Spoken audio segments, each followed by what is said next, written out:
Morning, everybody. Hopefully you can hear me okay. Maybe just put your thumbs up or something if you can hear me. Yes, thank you. All right, people are chatting. That's great. Thank you. That's a fine way of answering as well.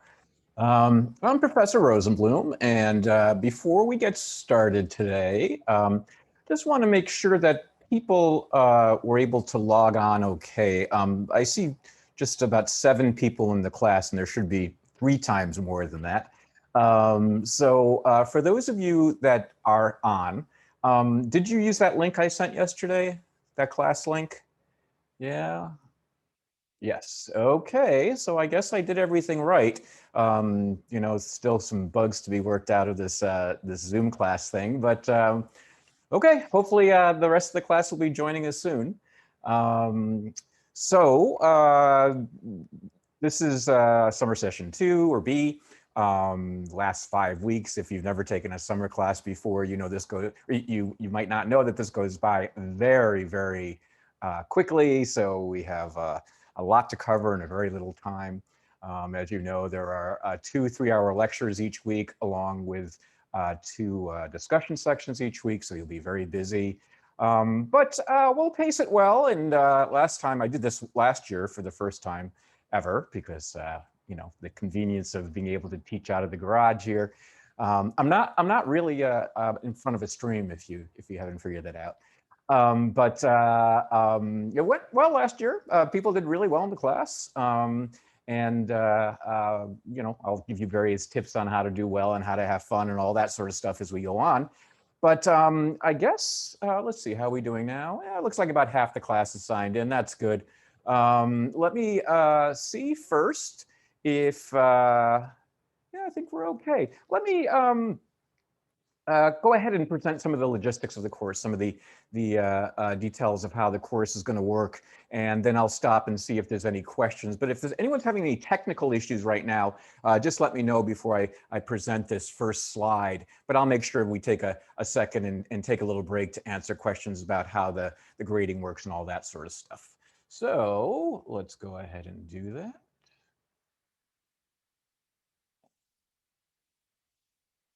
All right, there's the info. And yeah, this course is called Your Perceptual Superpowers, and it is based on a book I wrote about 10 years ago that explores perceptual abilities, perceptual skills that most of us are unaware of having. And, not only is this very kind of cool stuff to learn about, but I think it's a really nice way to learn about the perceptual psychology in general, and this part of psychology that a lot of psychology majors don't think about very often when they sign up.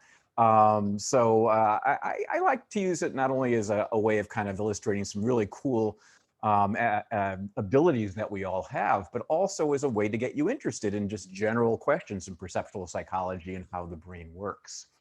So there you see some of the information about me and the course, Professor Rosenblum, my office, which I'm not there very much in the summer, but once a week maybe. I could maybe meet you if you felt strongly about that. Clearly, the easiest way to talk with me is to do a Zoom meeting, and I don't have regular office hours. I find it's much more convenient for me and for the students if, in fact, we do by appointment. And you can contact me through the email that's listed there. I don't check my my office phone, so that 24400 number isn't really very useful to you, but certainly email is the best way to do this. The course is based on a number of, well, really just the course grade is based on 2 things for this summer course. There'll be a midterm and a final, made very student friendly, as you'll see. The midterm should come around week 3, and of course that's because that's the middle of the 5-week period. And as you'll see, I'm going to be flexible as to when you take that midterm. It will, I think we've decided that's going to be a 2, well, wait, for this class, I think what we do is we allow an hour and a half or something like that for the exam. And you'll be able to take that exam during any time during a 2-day window. I'll talk about some of the details of this as we come up on that test time, but I'm not going to use class time to actually administer the exam. The exam is going to be administered online. It's going to be when you want to take it, within a 2-day frame. And you'll have the entire hour and a half to take the exam.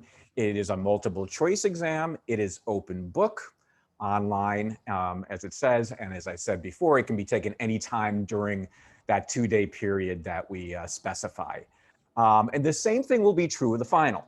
So the final will be after the class is over during finals time. I guess there's a 2 or 3 day period for summer sessions to take the exam. And I'll give you that full 2 days to take the exam, the final exam as well. So I don't know if there's actually a scheduled time for the final exam for this class, but it doesn't make a difference. You're going to have a 2-day period in which to take the final exam for an hour and a half when you feel ready. Same format, multiple choice, open book, online, and again, anytime during that 2-day period where you have an hour and a half and feel ready for the exam. The second exam is not cumulative. So basically the first midterm will be everything you've learned up to the halfway point in the course. And the second final, the second test will be everything you've learned since the midterm. Okay. The multiple choice questions are going to be based on lectures, the book, and discussion sections. And so let me talk a little bit about each of those. We derive many questions, and it's about 60 questions on each exam, 60 multiple choice questions on each exam. We derive many questions from the lecture, and lucky for you, because we're doing it online in Zoom and trying to make this as student-friendly as possible, you will actually get a number of questions that are going to be put on the exam in class. So what I like to do, because of the Zoom nature of the lectures, and I know these are a little difficult to kind of keep up with and not lose your concentration because you have your doggies barking and other things going on in your apartments or homes. We try to break up the lecture with practice questions. And you'll see, we'll do some practice questions today. And the practice questions will, in fact, be multiple choice questions derived right from the lecture material, and they will literally be questions on the exam. So you will be given a bunch of questions for the exam before the exam actually occurs, which is good for you. As long as you have, copies of those questions. And oh, I should mention about that. I guess, even though we are recording these lectures for you to watch at a later time if you want, that I don't think the recordings actually record these multiple choice practice questions. I think you have to take a screenshot, and I don't know why Zoom does that. Now, Zoom just did change the format of the practice questions a little bit. And it could be that now it does record that, but I know up until, this summer, for some reason, Zoom did not record that. So I'll remind you of this when we do our first practice question, but I recommend that people just take a screenshot of their computer after we present the practice question. People answer the practice question, I give you the correct answer. You can then take a screenshot and you'll have that question for the exam. You'll be ready for that question on the exam. Okay, and then there's other questions that are derived from the book. So there is going to be information in the book that I won't have a chance to talk about in lecture. So it's important that you read the corresponding chapters in the book, and certainly do that before your midterm and your final. And then we are going to be presenting new material during our discussion section. So our wonderful TA, Dylan, is going to be holding discussion section tomorrow. Our first one will be tomorrow. For those of you that signed on Monday, sorry about that. We should have told you that we weren't going to be doing it. There's Dylan right there, if you can see him. We will be having discussion section tomorrow. And tomorrow, like every other discussion section, there will be material presented that is neither in my lecture nor in the book, and you will be responsible for that material on the midterm and final. So it is important that you go to your discussion sections and then attend to that material and take notes when you're studying for the exam. Okay, so again, there will be new material presented in the discussion section. This is a way for you to to, be motivated to go to discussion sections, and that will be material on the exam that will not be presented in any other context. Okay. Let's see, is there anything else I want to say about that? Yeah, I will say something about attending the lectures and the discussion sections, but let's see if there's any questions about any of the details of the course at this point. So I see there is a lot of chat, which is fine, but you can either ask me the questions in the chat, or you can ask me live right now. All right, everyone's responding yes, yes, yes. Oh my gosh, I haven't been sharing my slide, have I? Oh boy, that's not good. All right. I completely forgot about that. Sorry about that, everybody.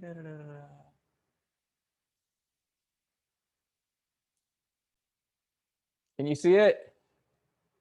Yeah, sorry about that. Okay, there's everything I just said, and I forgot. I'm a little rusty with this.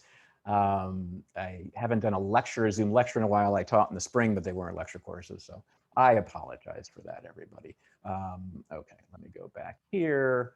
Let me do this. All right. So are there any questions at this point about the course, about the tests, anything like that? I just lost this window. Right. Just a second. Okay, I think we're okay. I don't see any other chat questions. You are hearing me okay, correct? Yeah. Oh, that's up here. Just say yes if you're hearing me okay, or put a thumbs up. Thank you. Just want to make sure everything's okay. No questions at this point? All right. How many people are on? Still only about half the class. Okay, then this would be a good time for me to discuss the fact that the lectures are being recorded. All right. So yes, we are doing that. We are recording the lectures. I am going to be posting them up on the YouTube channel, and that YouTube channel, yeah, the YouTube channel, hold on just a second. Let me just pull some stuff up here. Where is chat?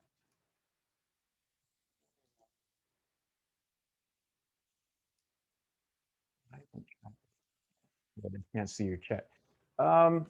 Maybe there is no chat? Is that right? Okay, sorry about this, everybody.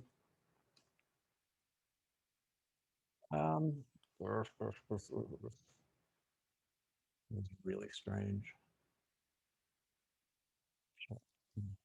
There we go. All right, hopefully everything will work. Okay, let me talk a little bit about the fact that I'm going to be recording these lectures. So, I think a lot of folks have been recording their lectures during the Zoom. And a lot of folks have been teaching. You may have taken a course where the entire course is actually asynchronous lectures. So you haven't gone to the lecture live. Instead, you've just watched it when you had a chance, hopefully before the exam that tested the material. I have very mixed feelings about this because there is a ton of research, both very formal and just in the way, some of us have kind of pulled our own classes, that people learn much better in a Zoom format, in a remote format, if they go to the live lecture, like the 12 of you are doing right now, okay? For those students that don't go to the live lecture, they don't do as well in class and they don't learn as much at the end of the quarter. So there's lots of ways that they kind of evaluate this. But I can tell you from my own personal experience. So if you're not doing this live right now, this is directed especially at you. You most likely will do substantially better if you come to the lectures. Okay. Now, one other thing I can say about that is every once in a while, and this has happened at least once every, remote teaching quarter, the recordings of the video didn't work for some reason. Now, I'm trying my very best technically to make sure that everything is recorded well. But every once in a while, there is something wrong. And if you miss that live lecture, and that hasn't been recorded for some reason, you're going to have to get your notes from somebody else in class. Okay. Doesn't happen that often, but it does happen. But regardless of that, even if all the lectures are well recorded and you can watch them online, you think that you're getting the material, there is such a difference in the learning that occurs when you're there in a live situation versus a recorded asynchronous situation. And, I have a son now who's just finished his first year of college. So I imagine many of you are finishing your first year, going into your second, or somewhere along, maybe you're becoming a junior or whatever. And I talked to him about this, and I said, is there a difference? Do you feel like you're learning more, even though everything's coming through video, everything's coming through Zoom or YouTube or whatever? Do you think that you're able to concentrate more if you're there in the live lecture? And he said, absolutely. And he did, better and enjoyed and was much more engaged in all the classes that were live synchronous teaching.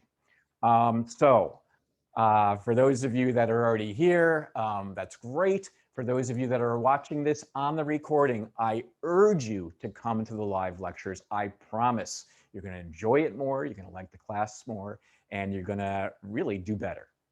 It's very likely you'll do better in the class. So I strongly urge you to do that. And that same thing absolutely goes with the discussion.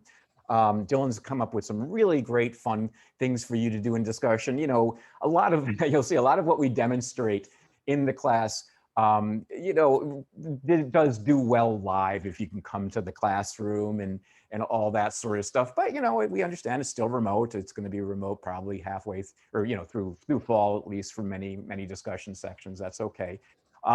He's come up with some really nice ways to demonstrate much of what we'll be discussing in lecture and in the book using the remote format. And I promise you, there'll be a lot of interaction, especially during discussion sections, and you'll do much better in discussion sections than if you watch those videos online.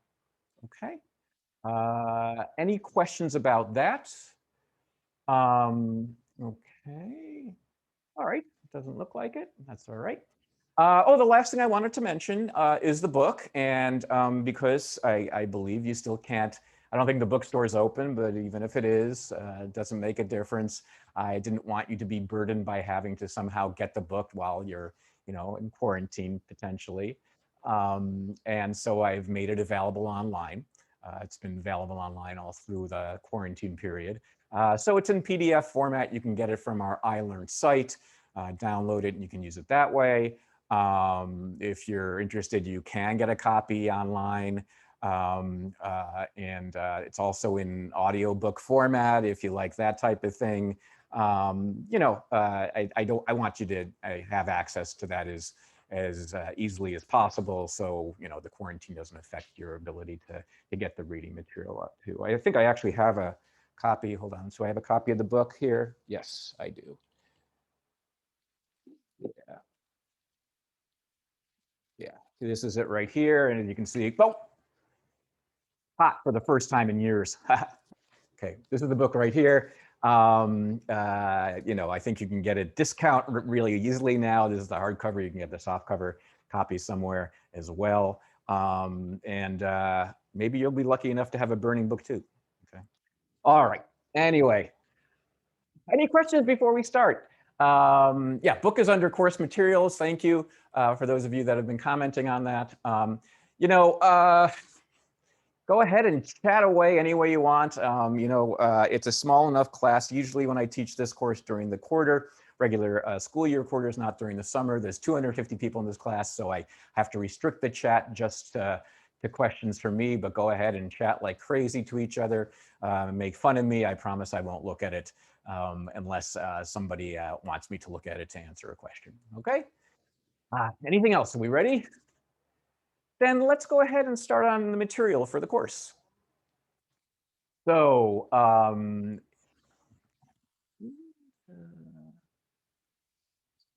working here. Yeah. So, this is a course about our hidden perceptual skills. And so what does that mean? Well, this is one of these psychological functions that we don't think about that often, right? So when you signed up to be, oh, hey, here's a newsflash, not like you care that much about that, but my son, the one that's in college, just decided last week that he's going to be a psychology major too.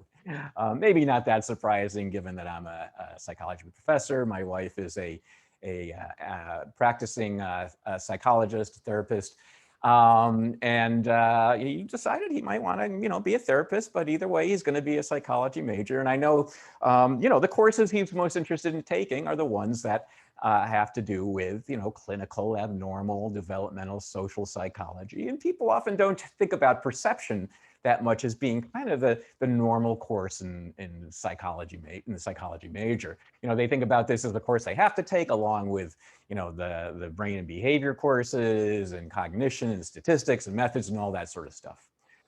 But perception is, kind of, a fundamental part of what we do psychologically, right? Without being able to perceive, we wouldn't be able to have all these other kind of fancy pants skills of, the social interactions we have, the romantic interactions, the interactions we have with our family, the sort of interactions that we think of as kind of making up our psychological selves, right? None of that would happen without perception. So, but it's one of these things we take for granted, right? We perceive all the time, and maybe we're made aware of this every once in a while when somebody posts an interesting illusion on Instagram or something like that. You'll say, "Oh, that's a cool one." At that point, you're kind of reminded that perception is kind of a fascinating and complicated sort of process.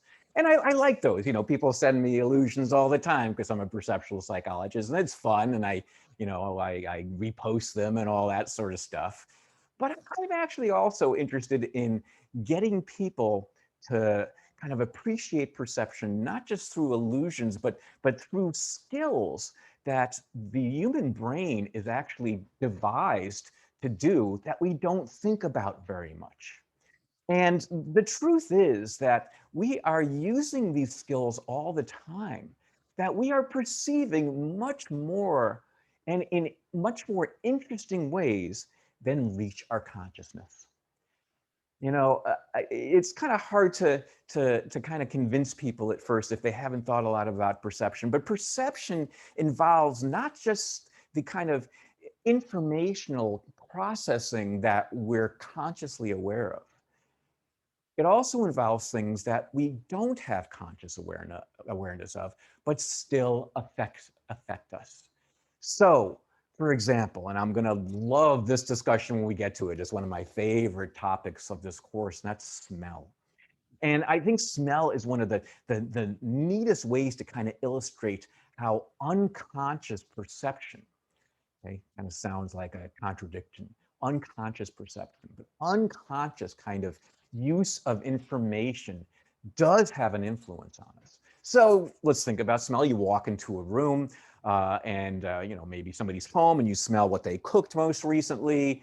If they're doing laundry, you smell that, whatever else you might smell. But you know that after a few minutes, you kind of lose the sensitivity to that smell. You become adapted to that smell.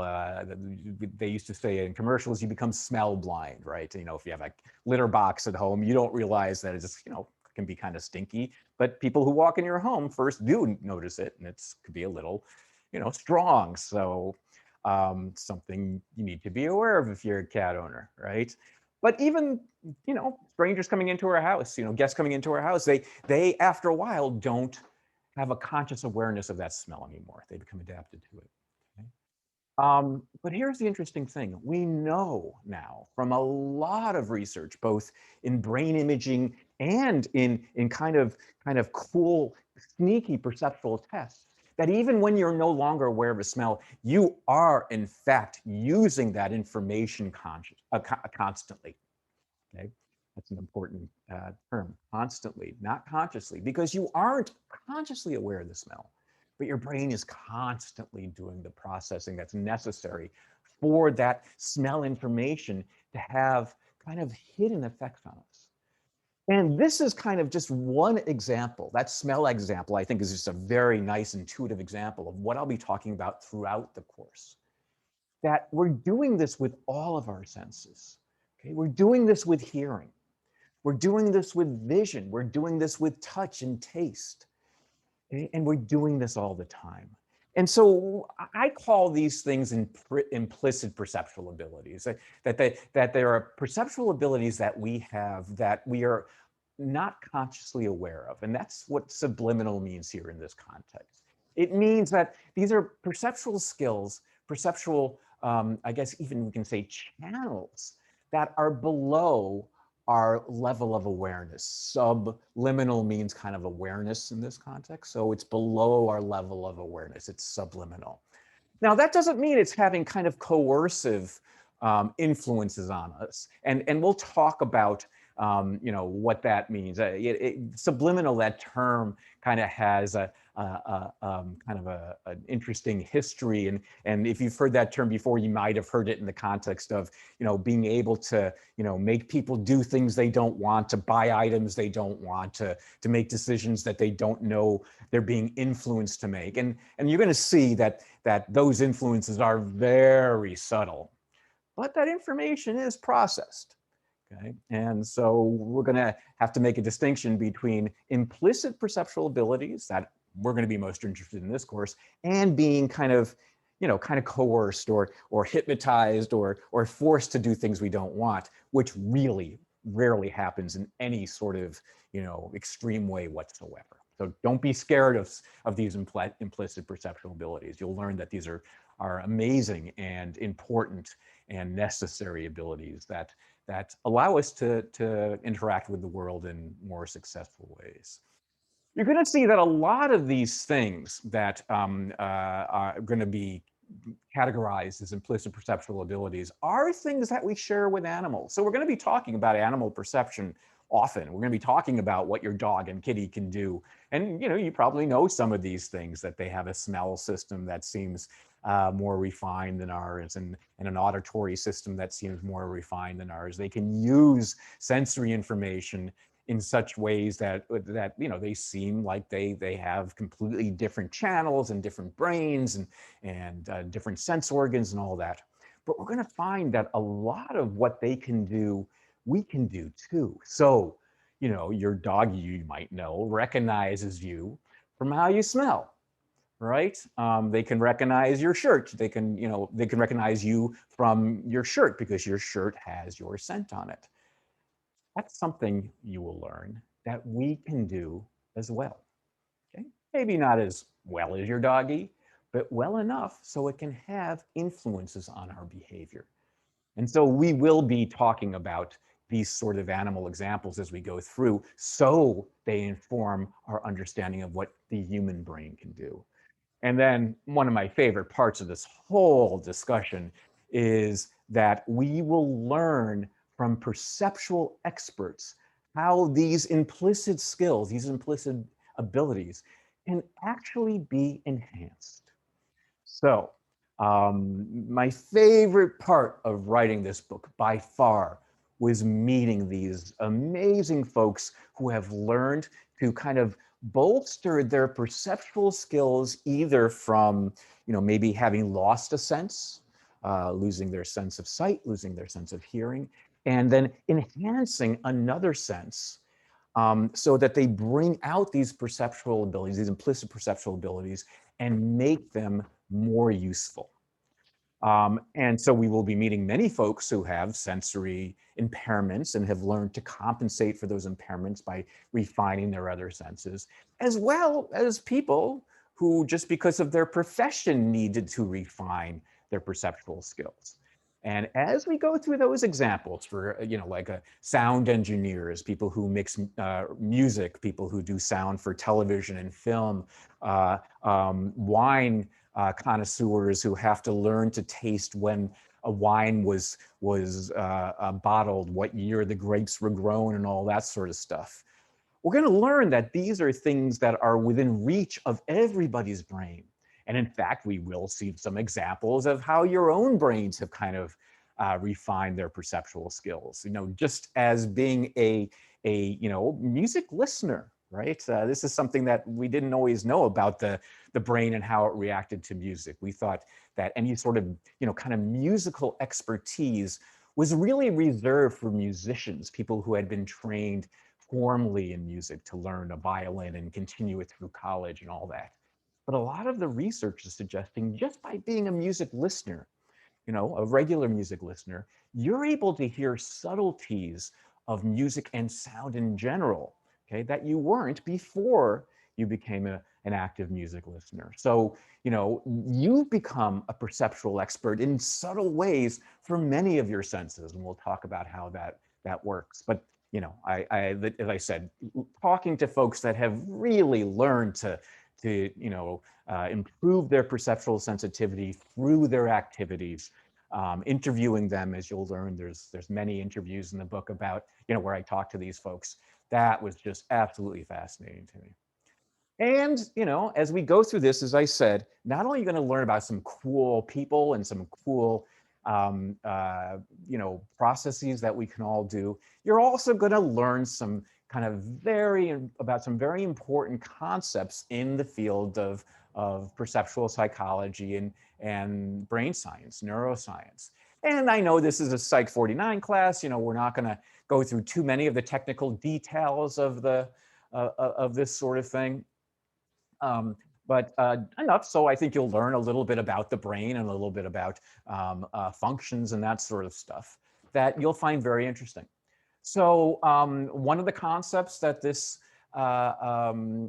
material, I think, nicely illustrates is the concept of neuroplasticity. And this is something you've probably heard about in other classes, maybe high school classes, maybe other psychology classes. It's one of the first things now I think we do teach in our intro psychology classes, that the brain is much more kind of flexible and moldable than we used to think.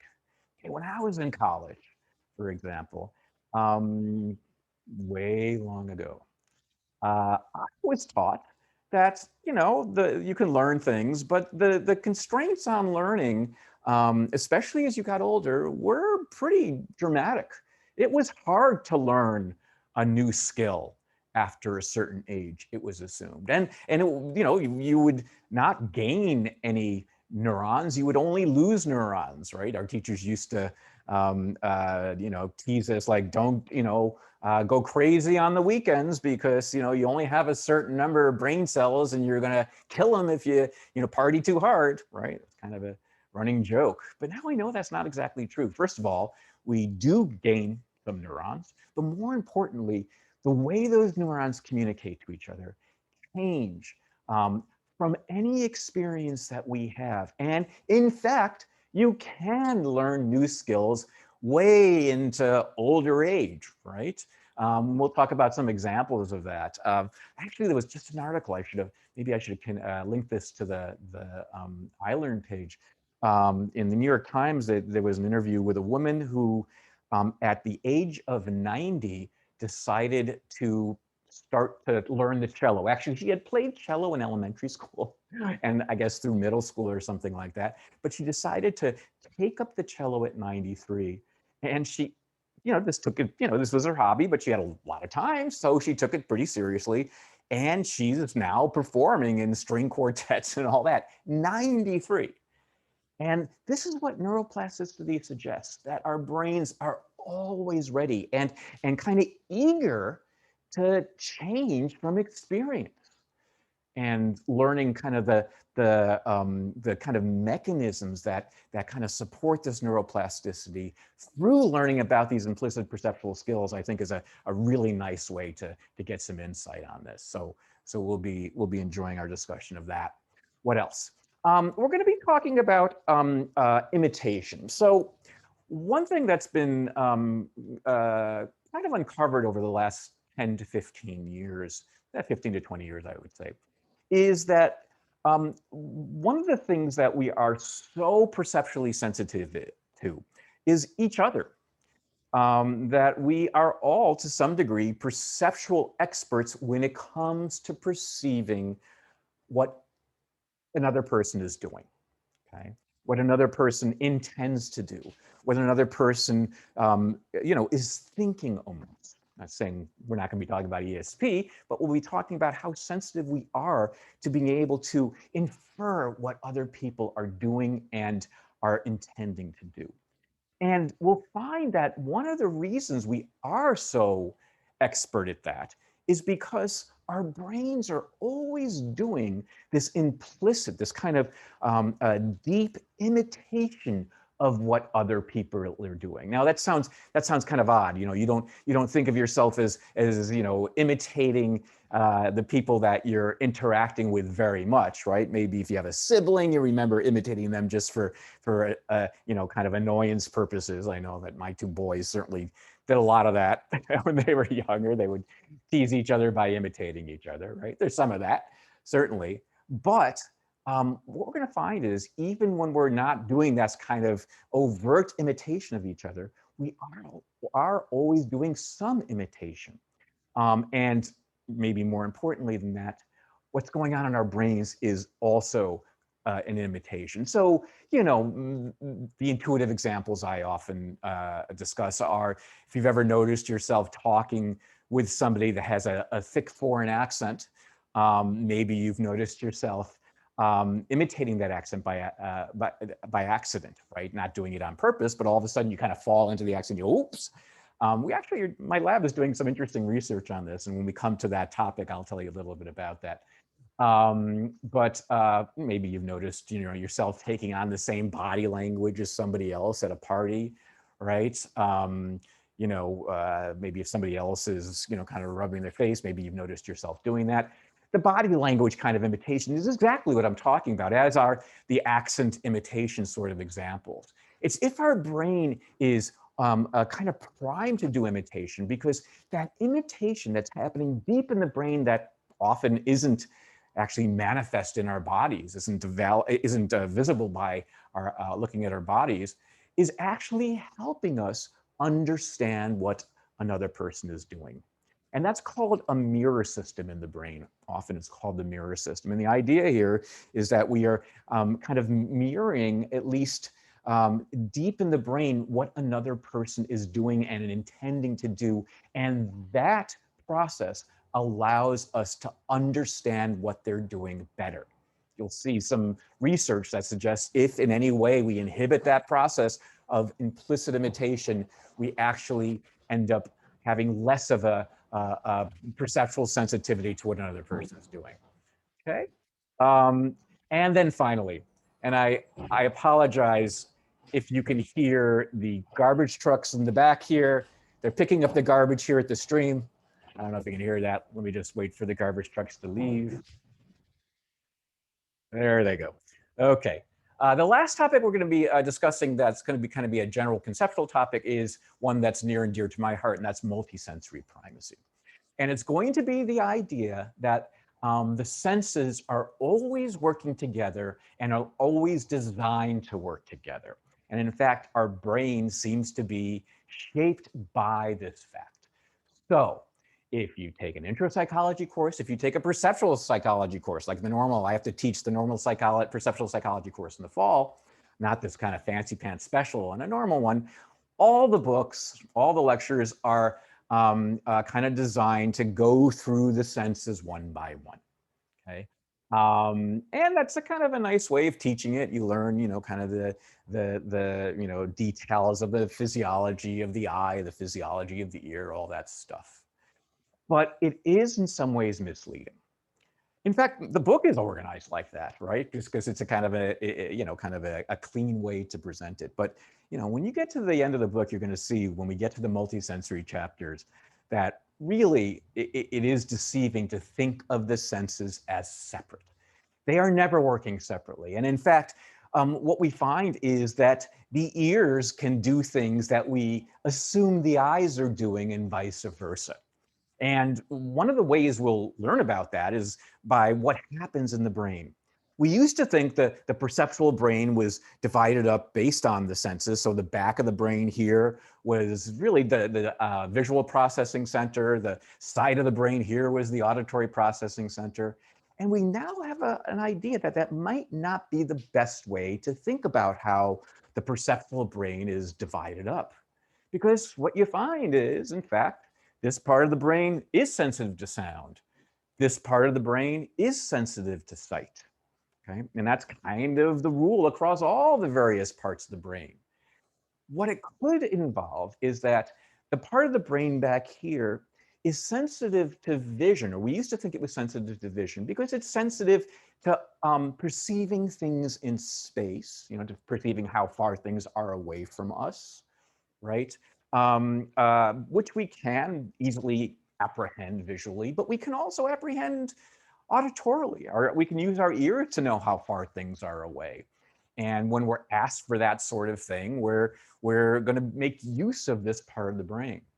And so the brain's not divided by senses, it would seem. It's divided by perceptual function. This might be important for space. This might be important for language, such that when we not only listen to speech, but when we look at a face and do lip reading, which you'll learn that you're able to do, actually, we use this part of the brain regardless of whether speech comes through sound or sight, okay? So we're gonna see that we're really kind of rethinking the brain over the last 15 years or so as a multi-sensory device, not one that's divided on the eyes versus the ears versus the skin or something like that. Okay. Very cool. So let's go ahead. I'm just going to do these slides fast. This is kind of just more of an introduction, and then we'll get deeply into this first topic. The first topic we will be talking about is hearing silent objects. So if this is going to just basically follow the outline of the book. So if you have the book there and it's not on fire, go ahead and you can see the chapters are certainly laid out like this, that you hear silent objects, and this is where we'll start. And we're going to talk about how a blind individual, blind from birth, can use sound to perceive things that don't make sound. That's what I mean by silent objects. And, this is a skill that you might have heard of before. Maybe you've seen this in video on, on YouTube, or you've watched this on various science shows. It could be this very person, Daniel Kish. And you might know that he makes a clicking sound. The clicks leave his mouth. They bounce off various objects in his environment, like the trees, like tree stumps and boulders and cars that are on his street and all that sort of thing. Those sounds come back to him, and he can tell where these things are. More than that, he can often tell what these things are by this reflected sound. This is, in fact, as Jose says, echolocation, right? And there he is, riding through his, actually, this is where he used to live. This is San Bernardino. He's riding in that video. He was a student here undergraduate here at UCR, and then did his master's at San Bernardino State, and now runs an agency that trains people to echolocate, trains the blind to echolocate. As you can see, he has no vision whatsoever. He has no light vision, but he's able to echolocate well enough that he can avoid all these poles in a basketball court and ride around his neighborhood without a problem, knows where all the parked cars are, knows where the driveways are because they sound different than the grass next to the driveways.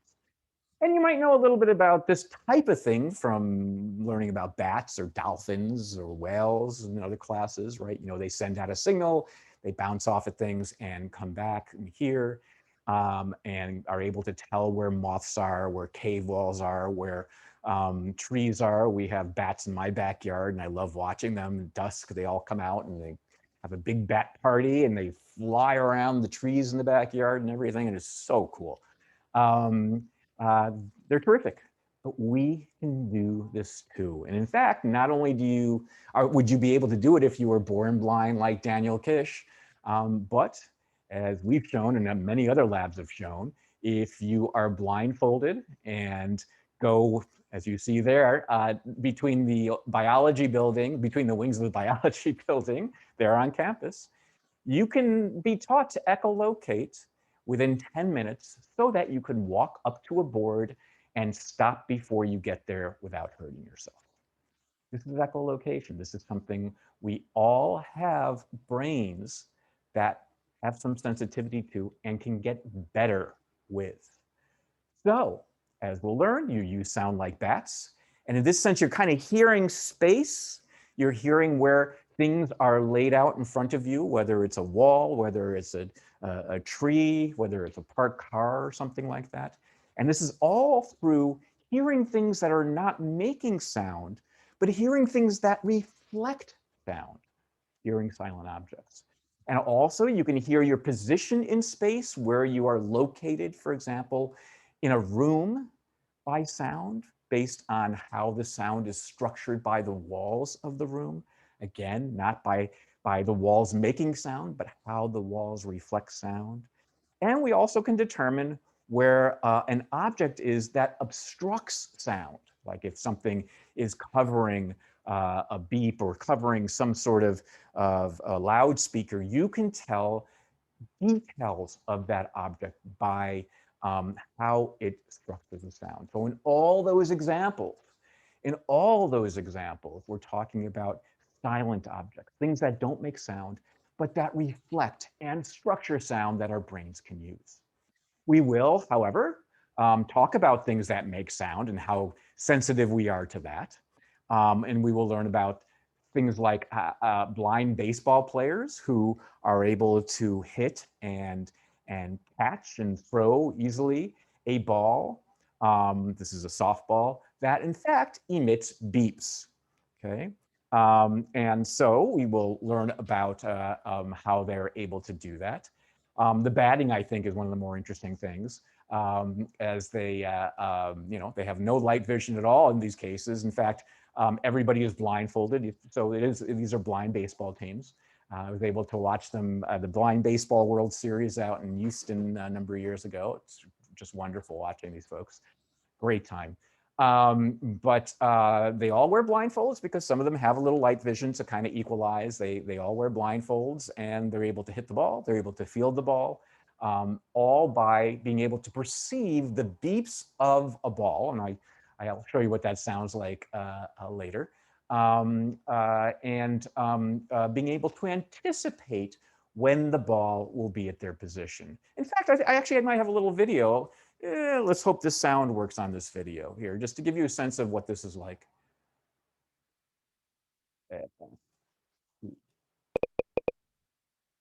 No, sound is not coming through, is it?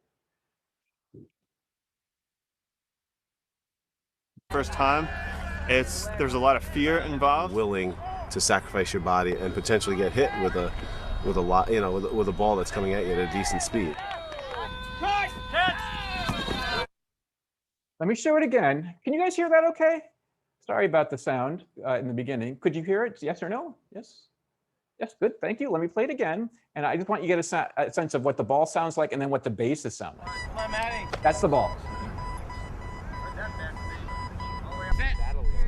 If you can imagine running full speed in the darkness 100 feet toward a buzzing target, it's at first, if you're doing it for the first time, there's a lot of fear involved. Willing to sacrifice your body and potentially get hit with a ball that's coming at you at a decent speed.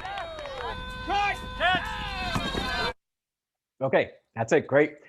So you heard two sounds there. You heard the beep of the ball, beep, beep, beep, beep, and the buzzing of the basses. There it is. They have to be able to distinguish those sounds, obviously. That's not difficult. They're designed to be distinctive. But the job of them, of their team as they're the batting, is to hit the ball that's beeping, and they learn to do this very well, and then run to the base that's buzzing, and get to the base before the outfielders, the other team, have possession of the ball that's been hit. And so what the batter does and what the outfielder does is they need to anticipate where the ball is going to be so they can in fact hit it. And as an outfielder, so they can in fact stop the ball that's coming towards them. Okay. And so what I like to say is that they're able to, in a sense, hear the future. They're able to know when the ball is going to be at their position before it's at their position. And we're going to learn that we have brains and areas of our brains that are specifically designed for that purpose. Okay. We might not be able to do this blindfolded like these baseball players, at least not right away, but you'll see that we are able to anticipate sound sources as they approach us. Okay. You know, standing on a street corner and listening for the cars coming, or maybe reaching out, you know, to stop your alarm in the middle of the night. All those would be examples of being able to anticipate the sound source, whether it's coming towards us or whether we're going towards it. Okay, and we have parts of our brain that seem especially sensitive to that, which I think you'll find very interesting. And then we'll talk about the fact that, you know, not only can we hear the object that's making a sound, but we can hear some details of its shape depending on how that sound emanates. Okay, and then one of my favorite topics, in fact, is a topic I've now devoted a seminar to, an undergraduate seminar to, music. So hey, by the way, so if you're taking, it might be full now, I don't know, but if you're looking for an upper level seminar in the fall, I'm teaching the psychology of music. And we'll be talking about a little of that in this course. And as I said, one of the most wonderful discoveries in that field is that you can be your brain can have musical expertise, not just from training with a musical instrument, not just from taking music classes, but from being an active listener. You have some listening expertise from listening to music for years and years and years. It's just a really fascinating line of research that's come out. And you know, along with that is, you know, something about musical metaphor, and that's one of my favorite topics, is how music seems to you know, kind of represent things, represent emotions certainly, but also represent things like movement and action and you know, various I guess historical sorts of events, and that our brain is very sensitive to kind of establishing what that meaning is in music. And that's probably one of the reasons music is so effective, you know, so enjoyable for so many of us, is that, you know, we're on some kind of implicit level understanding what the emotional, what we say connotative meaning is of the music. We're sharing that with the musicians. We're sharing that with the composer. So we'll learn about that as we go through. By the way, I'm just going to say this is a 3-hour lecture, so I'm going to take a break halfway through. That's, I guess, around 11:30. Obviously, we still have time, but just to anticipate when we're going to take a break, I'll take about a 10-minute break around 11:30-ish. Okay, we'll move on from hearing and go then into smell. And as I said, this is one of my favorite topics. I didn't know much about smell. When I first started writing the book, I knew a lot about sound, I knew a lot about vision, I knew a lot about how the senses integrate, but I didn't know a lot about smell. And boy, was I pleasantly surprised about the research that's done in smell. I think it's still considered, when I wrote the book, it was just beginning kind of the golden age of smell research. We're learning that our brain is so sophisticated when it comes to what it can do with smell. As I said, you know, you very often have an idea that your sense of smell maybe is important when you first get into a new environment, but then it kind of dissipates that sense of smell. You're not very aware of it anymore. But boy, is your brain working hard, even when you're not conscious of those smells. And you smell like a dog. Kind of supposed to be kind of a cute title to the chapter, but you'll learn that, in fact, you can do things like dogs do. So people can, in fact, track scents. And you'll learn about how that can be done in your discussion section a little bit. You know, I should say that this is sadly what you'll be missing is what we like to do during our discussion sections, which is actually to take you outside and have you track just as she's doing, track a rope that's been soaked in peppermint oil And just using your sense of smell, as you can see, she's wearing headphones or earmuffs and a blindfold, and she's not allowed to touch the rope. We have gloves and knee pads on her. She's able to track where that scent is going, where that rope is situated on the grass just by following the smell. And it turns out, well, yeah, I'll let Dylan talk to you a little bit about this, but it turns out the fact that you have two nostrils allows you to do this. If you just had one big hole in the middle of your head, just one nostril, you wouldn't be able to do it as well. You'll see why. Okay. So yeah, we can use two nostrils to locate smells. And then I put a t-shirt up there because we're going to talk a lot about this research that is related to being able to recognize people and being able to recognize aspects of these people through their smell. And a lot of that research is done with t-shirts.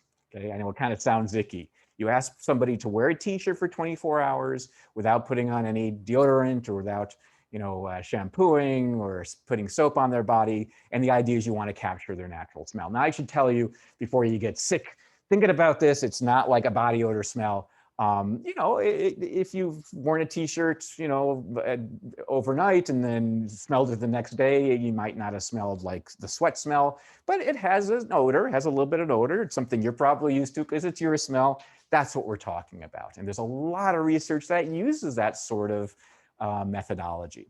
And what you know is that you can, in fact, recognize people, especially people in your family, which is very interesting. But you can also determine things like whether a woman is in the fertile part of her menstrual cycle, whether the person has a genetic compatibility with yourself, and how that might bear on offspring, and symmetry. And we'll talk about what that means. But really, that has to do with genetic health. But a person that has a more symmetric appearance, okay, visual appearance, will have a more pleasant smell. Now, we'll see that the deviations from that are pretty extreme. You don't have to worry about your smell, and you don't have to worry about compatibility. You can go online now and see that there are websites that or companies that will allow you to take a swab of your odor and your significant other's odor, and then they'll do, actually it's a saliva test or something like that. And they'll do a DNA test and tell you whether you're genetically compatible. Don't do that, okay? It really isn't all that predictive, but we'll see that there's some sensitivity to that type of thing. And then we'll talk about, I think, what many of us consider one of the more interesting aspects of smell, and that is how smell and emotion relate. Right. So all of us, I think, have had an experience of walking, in a mall or somewhere in a store and getting a whiff of somebody's perfume, cologne, or maybe going into a bakery and smelling fresh baked bread or pie or something, and having a very kind of visceral, kind of deep memory, whether it's the perfume kind of inducing a memory of a past relationship, or the cookie smell reminding you of your grandparents' house or something like that. It seems that those memories are so strong and so emotional. There seems to be something emotional about those memories. And you'll see that the relationship between smell and emotion is pretty deep, but in a way that you might not expect. I don't want to give that away yet, but it's interesting how smell and emotion influence our memories in ways that may be different from the other senses. Okay. So you'll see smell is going to be a really fun topic. And one of the other aspects of smell that I think you're going to find really interesting is how much of what's going on is unconscious, right? So in fact, yeah, I'm not going to give you the details. I want to make sure I get through all this. There's lots of experiments I can talk about, but what I'm going to say is, you're sensitive to some things such as an undetectable or smells that are unconscious, are below the level of consciousness of, say, a person's fear, or a person's gender, that sort of thing, that can have subtle influences on our behavior. In fact, you can smell in your sleep. So you've heard the old adage, wake up and smell the coffee. You actually smell the coffee before you wake up, right? And then we will talk about this fairly well-known phenomenon about how these unconscious odors can influence things like menstrual cycles and how they get matched by people in say a sorority, roommates with each other, okay? These cycles, menstrual cycles, do what we say is entrain, okay, based on odors that we are not aware of. So you do use subliminal odors. You can smell a person's fear, and when a person has been threatened, when they're in danger, but not consciously, all unconsciously. And all these experiments we'll be talking about here, you never have a conscious awareness of smelling something, but it can influence your behavior being subjected to, say, the smell of a fearful person. Okay? And then we'll talk about examples where the odor of others, again, subliminal, below the level of consciousness, can have subtle but systematic effects on your mood and your arousal. So it does have a subtle influence over potential sexual arousal. Now, before you go out and buy a pheromone, if you've heard this term, a synthetic pheromone on the internet, know that there is nothing you can put on your body that's going to make you irresistible in terms of smell. But as you'll see, there are very subtle influences, very subtle, that do have some systematic effects on someone's self-reported arousal. So subtle, it's not worth it to go out and buy these, perfumes that make you irresistible or colognes that make you irresistible. But there's something going on there that's interesting. Okay, cool. Then we'll go on to taste. And we will talk about how taste is in some ways your most multi-sensory experience, your most multi-sensory channel. Because your tongue really doesn't get very much flavor. It only gets 4 or 5 different flavors, right? Much of what you experience comes through your other senses. So even though we think flavor, we kind of have this experience of flavor happening on our tongue, that's not the case, okay? Flavor does get detected by the tongue, but it also gets detected, especially by the nose, but also by the visual system, and even the auditory system. And I was able to experience this firsthand. You'll learn about this from a restaurant that is actually, oh shoot, let me turn the sound off. There we go. Hopefully you're not hearing this right now.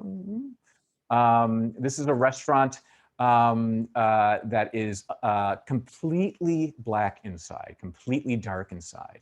And it now, I believe it now exists in Santa Monica. When I went 10 years ago, it was in Hollywood.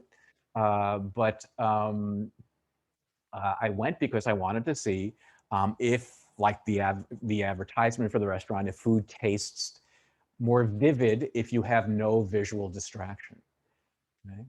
And I'll tell you what happened when we go through this, but I will kind of, anticipate this a little bit now by saying that being able to see your food has a very strong influence on how the food tastes.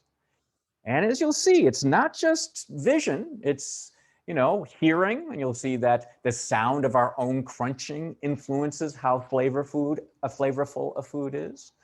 And of course, smell. You know this if maybe you tried this at some point when you were young. If maybe I remember I did this when I was a kid with medicine. If you didn't like the taste of medicine, you would plug your nose, and that would make it taste a little less terrible, right? We'll talk about how that works and how important our sense of smell is to our sense of taste. Okay. But it's not just the other senses that influence our sense of flavor. It's what you expect. Okay, so we'll see research showing that for people who are regular wine drinkers, if they are told that a bottle of wine was from Napa Valley or you know, the wine region in France versus North Dakota, or you know, maybe some other state where it's not known for its wine production, that what you expect in the flavor of the wine will influence how flavorful it seems to you. But then we will talk to a wine expert, not just an expert, it's somebody who actually trains people to become experts at wine tasting, and see how how he's able to refine his sense of taste. So in fact, he can taste the vintage of the wine, you know, the part of France where the grapes were grown, all that sort of thing. Just an amazing story about how that's done. And okay, lucky me, I don't know if you can hear this, but now it's not the trash guys, it's the gardener's here with his leaf blower. All right, lucky us. Anyway, you get the idea that it's going to be, I think, one of our best examples of perceptual expertise. Because he just decided he wanted to learn so much about wine that it would affect how much he could taste, and it's something that anybody could do with the right amount of time and dedication. Okay, so it's one of my favorite examples of perceptual expertise.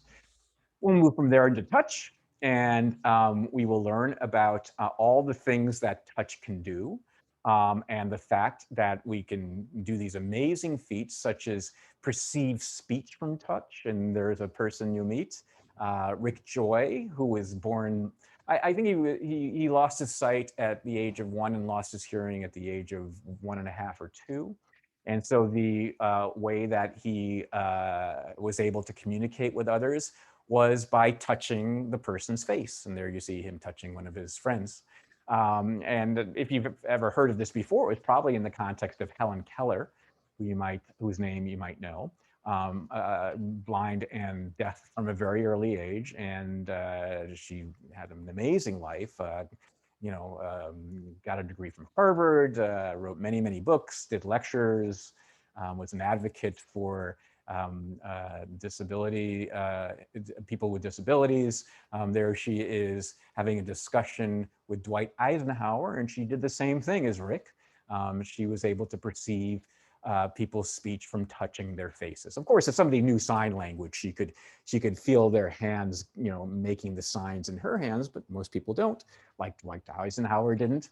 And so she would touch his face, and this is how she was able to communicate. She was able to feel people's faces well enough that she knew what they were saying, okay? However, you're going to learn that you don't need to be blind and deaf in order to have this skill, that from just a little bit of practice, you can learn to do some of this too. In fact, if you want to dedicate yourself completely to it for a period, you can kind of devote the rest of your summer to it. And after about 100 hours of experience, you would be able to have a discussion with somebody from just feeling their face articulate. In other words, you could wear a blindfold, you could put headphones on so you can't hear or see what they're saying. You could only touch what they're saying.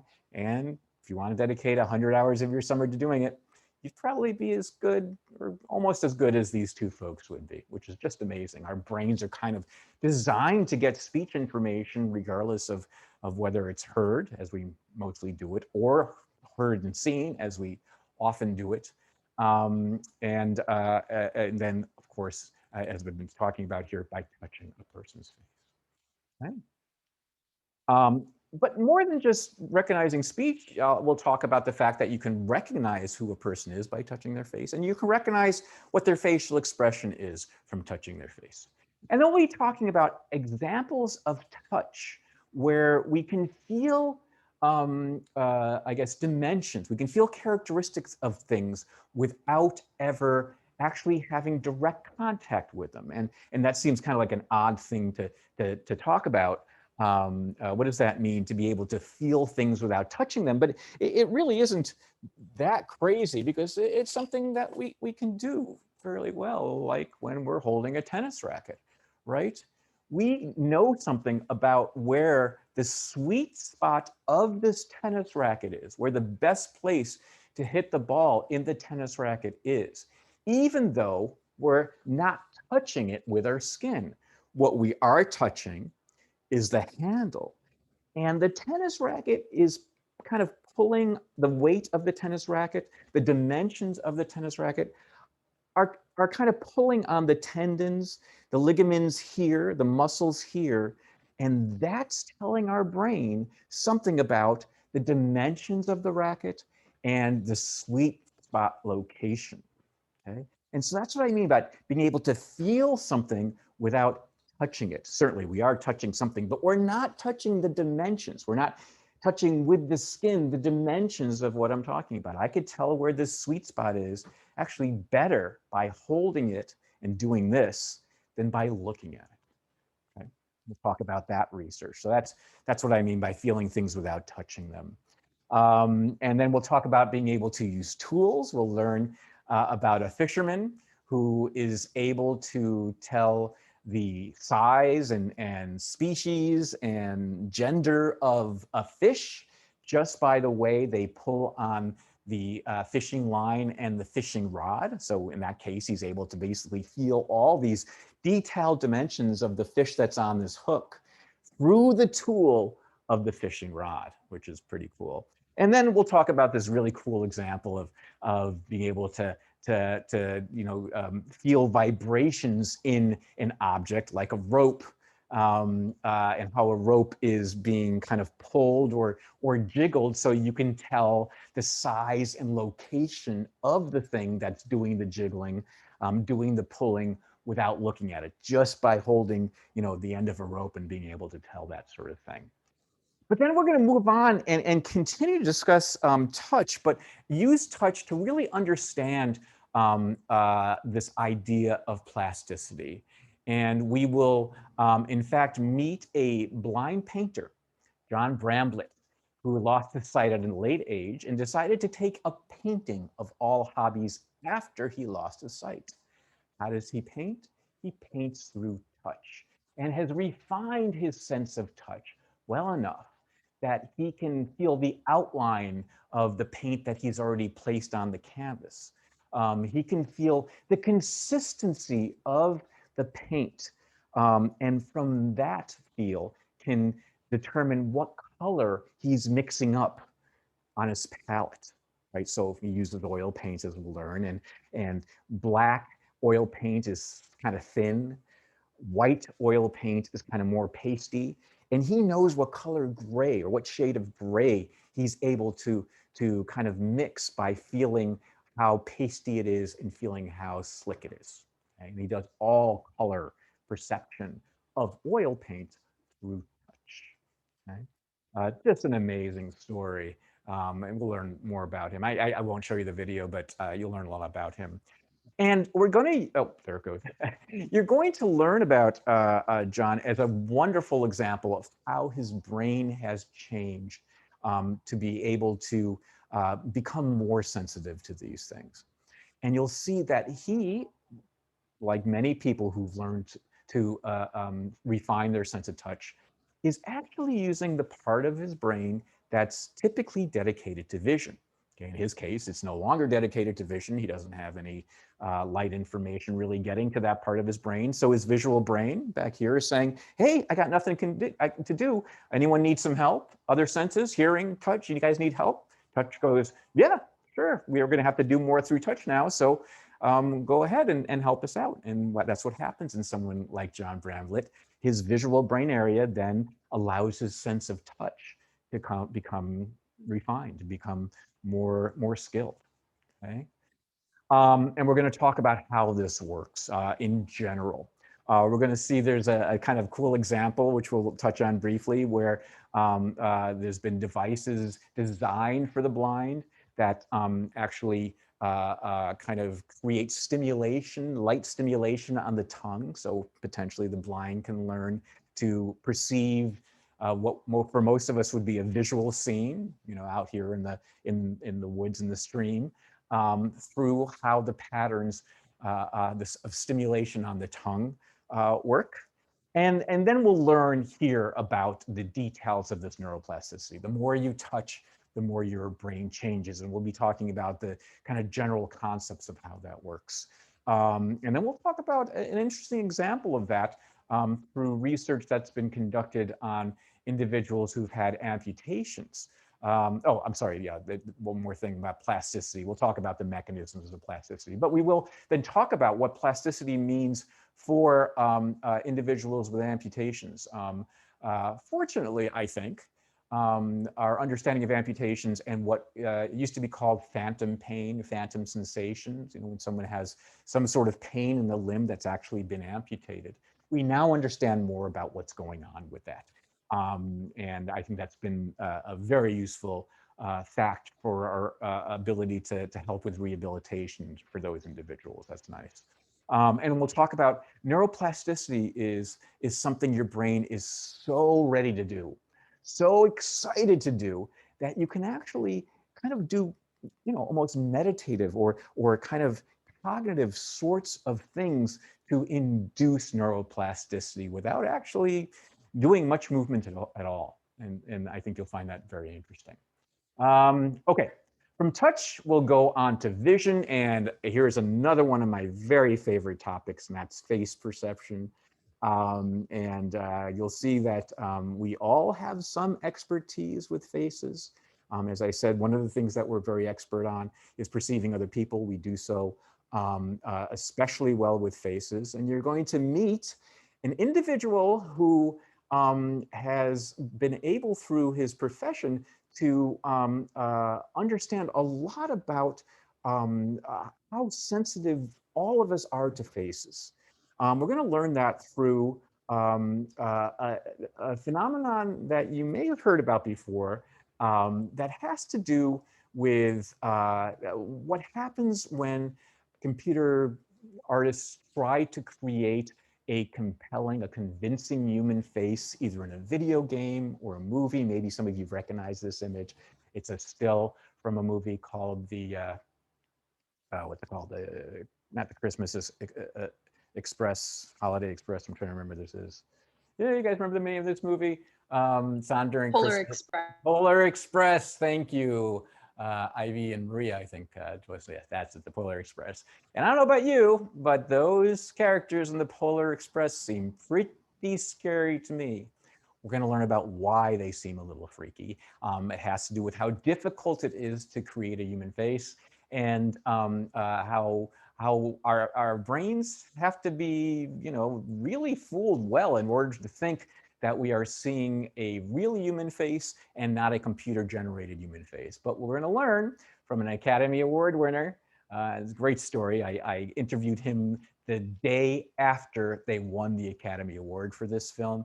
It's a film called Benjamin Button, The Incredible Life of Benjamin Button, or something like that, with Brad Pitt. Maybe some of you have seen this, where he and his team were actually able to generate a computer animated Brad Pitt face that the audience, and in fact, other computer scientists, other computer artists, found very compelling. And we'll learn about how he was able to do that. But we're going to learn about the fact that we're all face perceiving experts, and we can perceive aspects of faces from very, very subtle sorts of changes, including just how they move. We can perceive who a person is, not by seeing just a photograph, but if all the photographic information is taken out and we can just see how the face is moving through just points of light that have been placed on the face, we can recognize who the person is.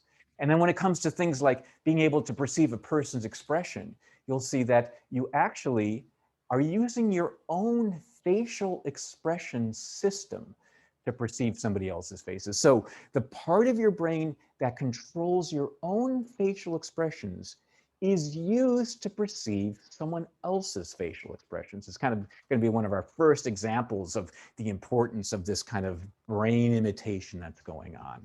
Okay, now, somewhat maybe a little bit controversial idea is that we can tell something about a personality from somebody's faces. I know your parents, your you know, your other teachers have said, don't judge a book by its cover, don't judge a person by their appearance. And I completely agree with that. You know, these can be very deceiving. But your brain can't help but do a little of that, do some kind of assuming based on how a person looks like. And that is especially true of faces. And as you'll see, it ain't as bad as you might assume. Okay, we can actually tell something, not everything certainly, something about a person's personality from looking at just their face and just their face in a neutral position, not necessarily smiling or frowning or anything like that, but seeing a very kind of, you know, kind of very neutral looking face that's just been cropped around the face, with no glasses or facial hair or anything like that. You can actually tell a little bit about a person's personality, from very subtle sort of information.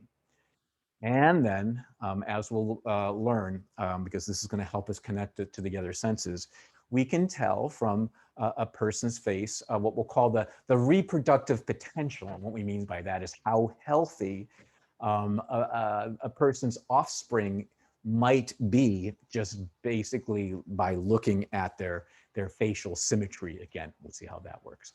And then we'll continue talking about vision and talk about imitation. And we'll talk about imitation. As I said, that's going to be one of the main points of this course. We'll talk about imitation through a number of different contexts. One I think you'll find interesting is how it plays a role in magic tricks. So here's a little stupid magic trick. Ta-da! Okay, where'd the ball go? And by the way, I have to remind myself that the video I'm seeing is not as is better than the video you're seeing, and it's probably a little staggered on your side, so you might not have seen things very small. But that trick was supposed to be that the ball just disappears when he throws it up the third time, versus a very similar presentation of that.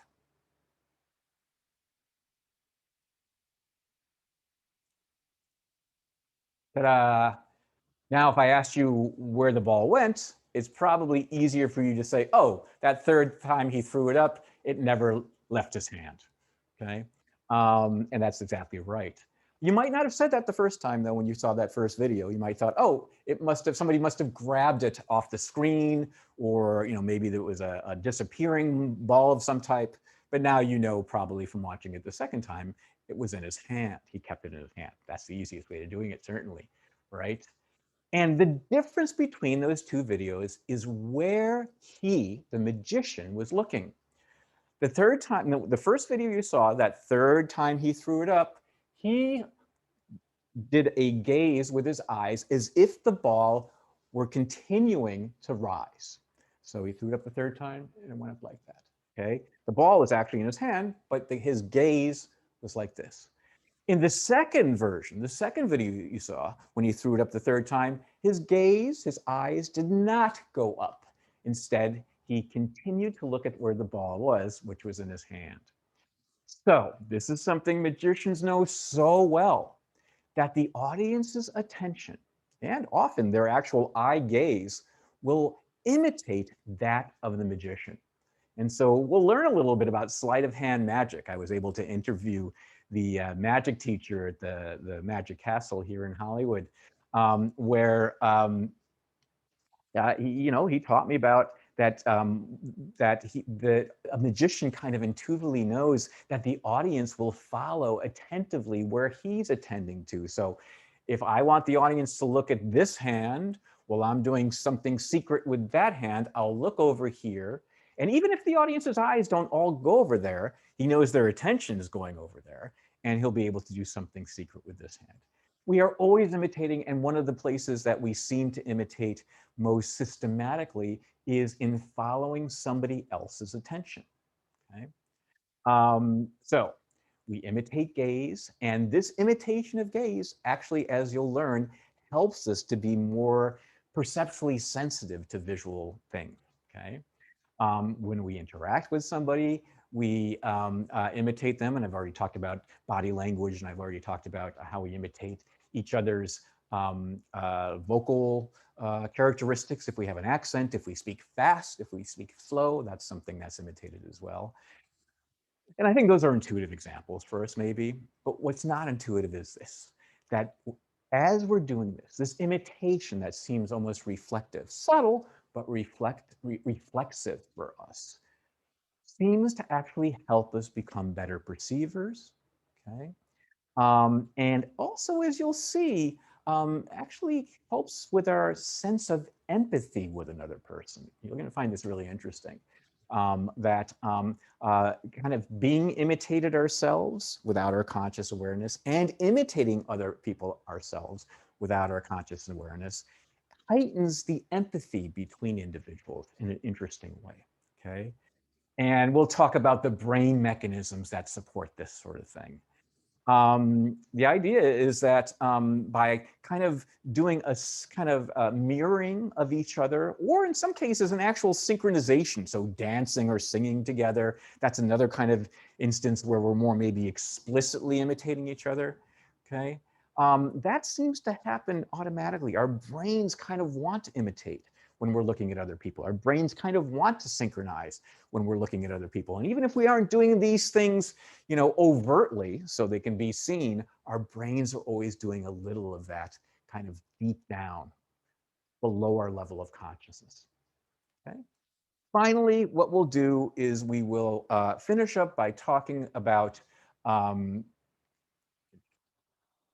multisensory perception. And you know, one of the things I study in my lab is audio-visual speech perception. So we will be talking about something, some of the research that's related to lip reading. And you know, it's an interesting time right now for those of us that study lip reading. Typically, I have to convince people when I go through this material that we actually all do some lip reading. However, you folks probably know this more than you used to know for this very reason right here. I think we've all had the experience of realizing now that we do use the side of a person's mouth to help us understand what they're saying. This is a mask that's very thin, right? I'm wearing pretty thin masks now. We have to wear these inside here in LA County. And so it's not blocking out most sound, but what it is blocking out is the sight of my face. And boy, I became very aware of this. And I imagine a lot of people did, that without being able to see the face, especially in noisy environments, it was harder to understand what people were saying. So for those of us that study lip reading, right, I think, you know, finally we have an example. I mean, I don't want to say it's a silver lining on you know, the pandemic or anything like that, but I think people are more aware that we are all do some lip reading to kind of enhance, to embellish the speech that we're hearing. I think that's something that we'll be able to demonstrate through a lot of different demonstrations of this as well. And in fact, you may have seen this, right? I ordered one. That for individuals that are hard of hearing, or you know, even someone like me who, you know, from being rock bands all my life, I certainly, you know, have a little bit of a hearing impairment. It really helps to see the mouth. So yeah, this gets a little foggy, but you know, they devised these masks that actually had this clear panel in it, so people who needed it could actually see the mouth and still be protected from the germs. And so that's just kind of a nice example. But we're going to see, we're going to see a number of different examples of this, that even though we don't think of ourselves as lip readers, we are always using information from a face. And in fact, we can't help it. You'll see a nice demonstration of that when we get to that section. We can't help but integrate the information we see from a face into how a person's speech sounds.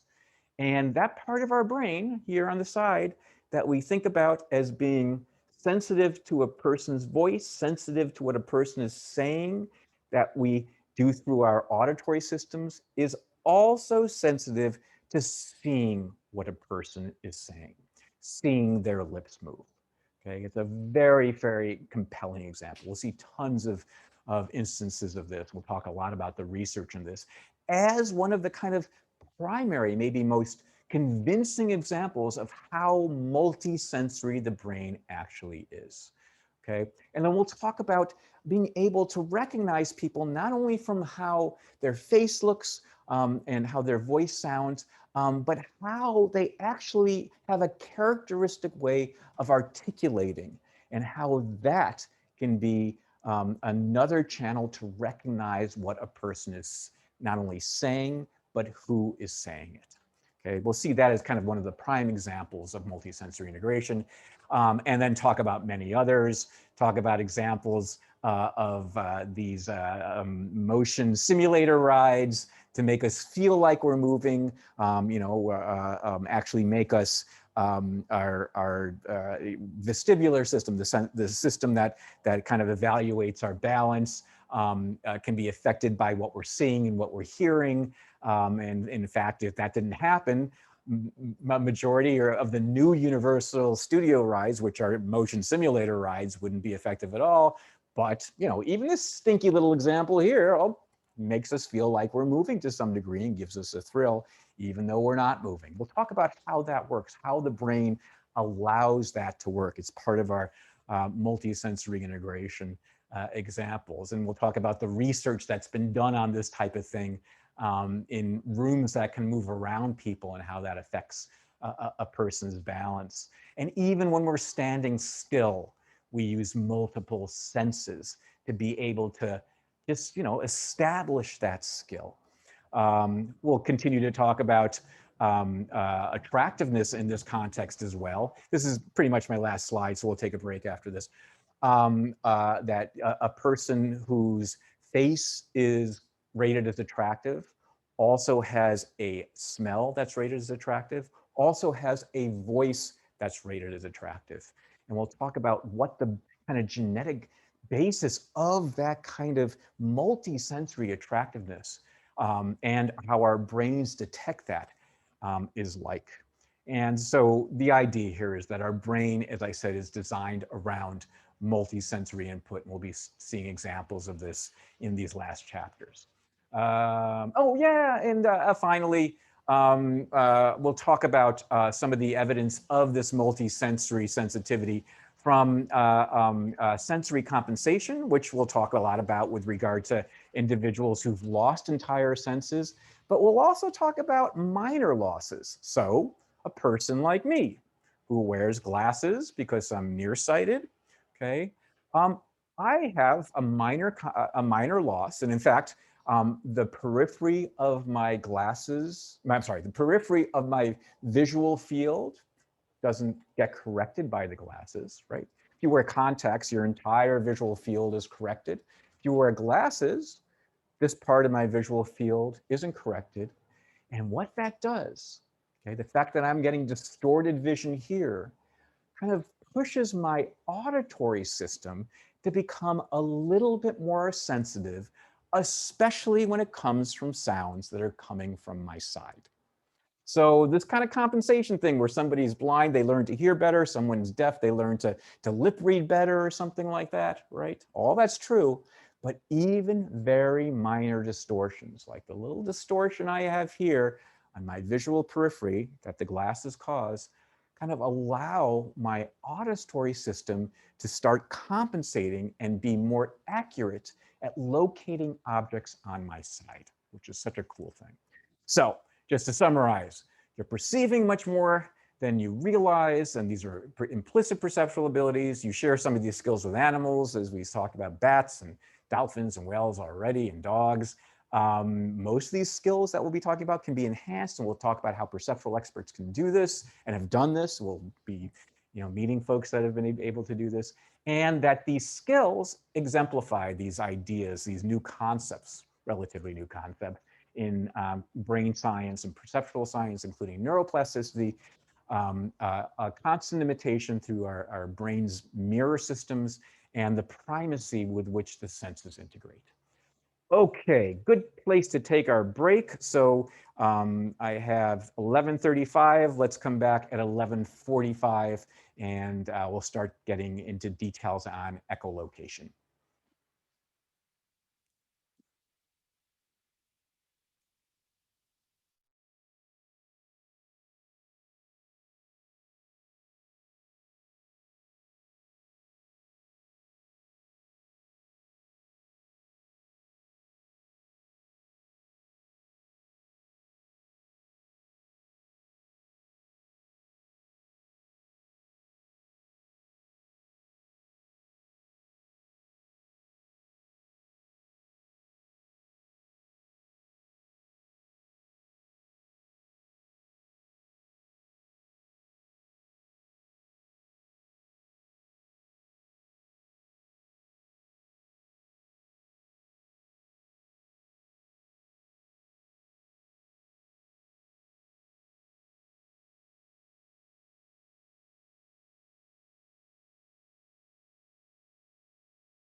Okay, we're back. And before we continue on our lectures, let's see if there's any questions. If anyone came up with any questions about the course, about the tests, about any of the material we've discussed so far. Let's see. Coming up on chat. No. That's good. Anything about any of the test stuff? Any about the readings or anything?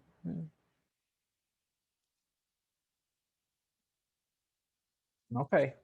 We're still recording, aren't we? Yes, recording, yes. Oh, okay, Hector asks a question. Thank you, Hector. So just to clarify, the final is not going to be cumulative. That is correct, Hector. The final is just on the last half of the material, everything from the midterm, after the midterm on. You know, there might be a couple of things that we talked about in the beginning of the quarter that are going to, you know, kind of concepts that might arise in the second half of the quarter, but you know, it's certainly, you won't have to go back and relearn the material on the from the first half of the course. Okay, so yes, it is not cumulative at all. You know, I realize it's kind of, you're going to do great in the course. You know, it's an open book test, and you know, you're going to get a whole bunch of questions beforehand. It just, you know, as long as you're learning, that's what I care about. I know that. You know, again, this is where, you know, things are better than they were in terms of the quarantine, but I understand people are still under a lot of pressure, and I just want you to be able to use this course as a way to kind of distract yourself from everything, and you know, hopefully you'll learn and become interested, but you know, I don't want you to be stressed by this course at all. So if you know, come to the lectures and do the reading and go to the discussion sections, you should do just great this course. Okay, what other questions? Anything else? Okay. Cool. Oh, hi, Professor. My internet is unstable where I live, and sometimes I get kicked out. So sorry for the inconvenience. Don't worry about that, Crystal. It's no problem. You know, if you have to leave and come back, whatever, that's fine. I mean, for someone like you, the recordings are going to certainly help. By the way, I haven't posted the YouTube link yet for our class lectures. I will do that once I post the first lecture. So that will be later today. You know, that's one of the reasons I do record, is to make sure that people that have internet problems are able to do this. And every once in a while, I should mention that I could have a connection problem too. And usually I'm made aware of that from something coming up on my screen. But I understand that, you know, even if I'm not aware of that, the recording is based on what my computer is recording. I'm recording onto my computer, not onto the Zoom site or something like that. So even if my connection isn't good, the actual YouTube recording will be perfectly fine. And actually, I think the videos on the YouTube recording don't come out kind of staggered like they might on your system. So that's something else that you could use the video for, if you don't think the video that you've seen during the lectures was a good demonstration. Okay. Anything else?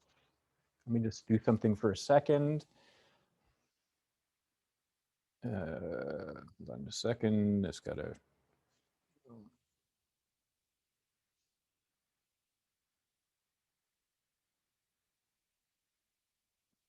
Okay. Here we go then. Let's talk about echolocation. So we've already had a little introduction to this. You know a little bit about this. But let me give you a little bit about the history of this. So how long have we known about human echolocation? Well, we've known this for centuries, that in fact, the blind seem to have an ability to be able to come up to a wall and stop right before they got there. So, you know, casual kind of anecdotes have been written about for centuries about, you know, the blind seeming to have some sense of where big things were. So you would see a blind person walking towards, you know, a building and be able to stop so they didn't hurt themselves. They didn't bang into a wall of the building. That's been something that's been acknowledged for a long time. And the blind have been asked how they've been able to do that. And they say, I don't know. They would say, I just have a sense that when I'm coming to something big, it feels like it's coming towards me. Okay. It feels like, I don't know, maybe there's something coming towards my face. Okay. All right. And more than one blind person said this, that it just has a feeling of something kind of large coming towards my face. And maybe its air pressures change. Maybe, I don't know, that this something happens with the currents that you know, the air wind that's between my face and the wall. It feels different. And for that reason, for centuries, this ability of the blind to walk up to a wall and stop before they got there was known as, oopsie, was known as facial vision. Okay. Now, I put down the term facial vision. You know, it's not something we're going to be talking about again very much, but it actually is going to make an interesting point for us. And I put the term regarding awareness, RE means here regarding awareness, that kind of anticipating this, you already learned that the blind are able to do this through sound, but they don't seem to be aware that they're doing it through sound, at least not initially.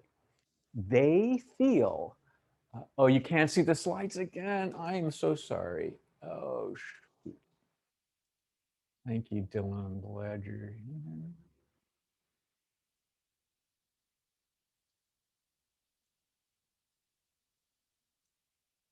So weird. I didn't change that. Can you see him now? You're seeing one slide now. Is that correct? Yeah. Thank you. Thank you. So facial vision, there it is. And you see, as I wrote regarding awareness, the blind didn't seem to have an introspective ability to know how they were able to perform the skill. They felt like it had something to do with air pressures on the face. So for centuries, this had been known as, quote, facial vision, which isn't really a good term for what's going on, but that's the term that was used. Okay. All right, let's fast forward to the 1950s now. And some scientists at Cornell University decided to test this for real. And so what they did is they brought some blind individuals into their laboratory and tested them in their skills to do this facial vision sort of task. And so the laboratory was basically a very large room, mostly wood, you know, beautiful old building. I've seen this room. It's gorgeous old giant laboratory room in a beautiful old Cornell building. The floor is wood, you know, it's high vaulted ceiling. But what they did is they had people come in, blind individuals, and walk the length of the laboratory and stop before a wall that had been positioned in front of them. And the wall could be moved at different positions. So, you know, to the degree that the blind could do this, they weren't able just to count footsteps to know where to stop. But in each of these trials, the blind individual would be asked to walk through the wall and stop before they got there, you know, without using a cane, without using their hands, anything. Just walk till you get there. And then once we establish that you can do it, like most blind people seem to be able to do, we'll figure out how you're doing it. And in fact, all the folks that came in, all the blind folks that were there in the experiment could do it. And they could do it right away. Okay. Okay.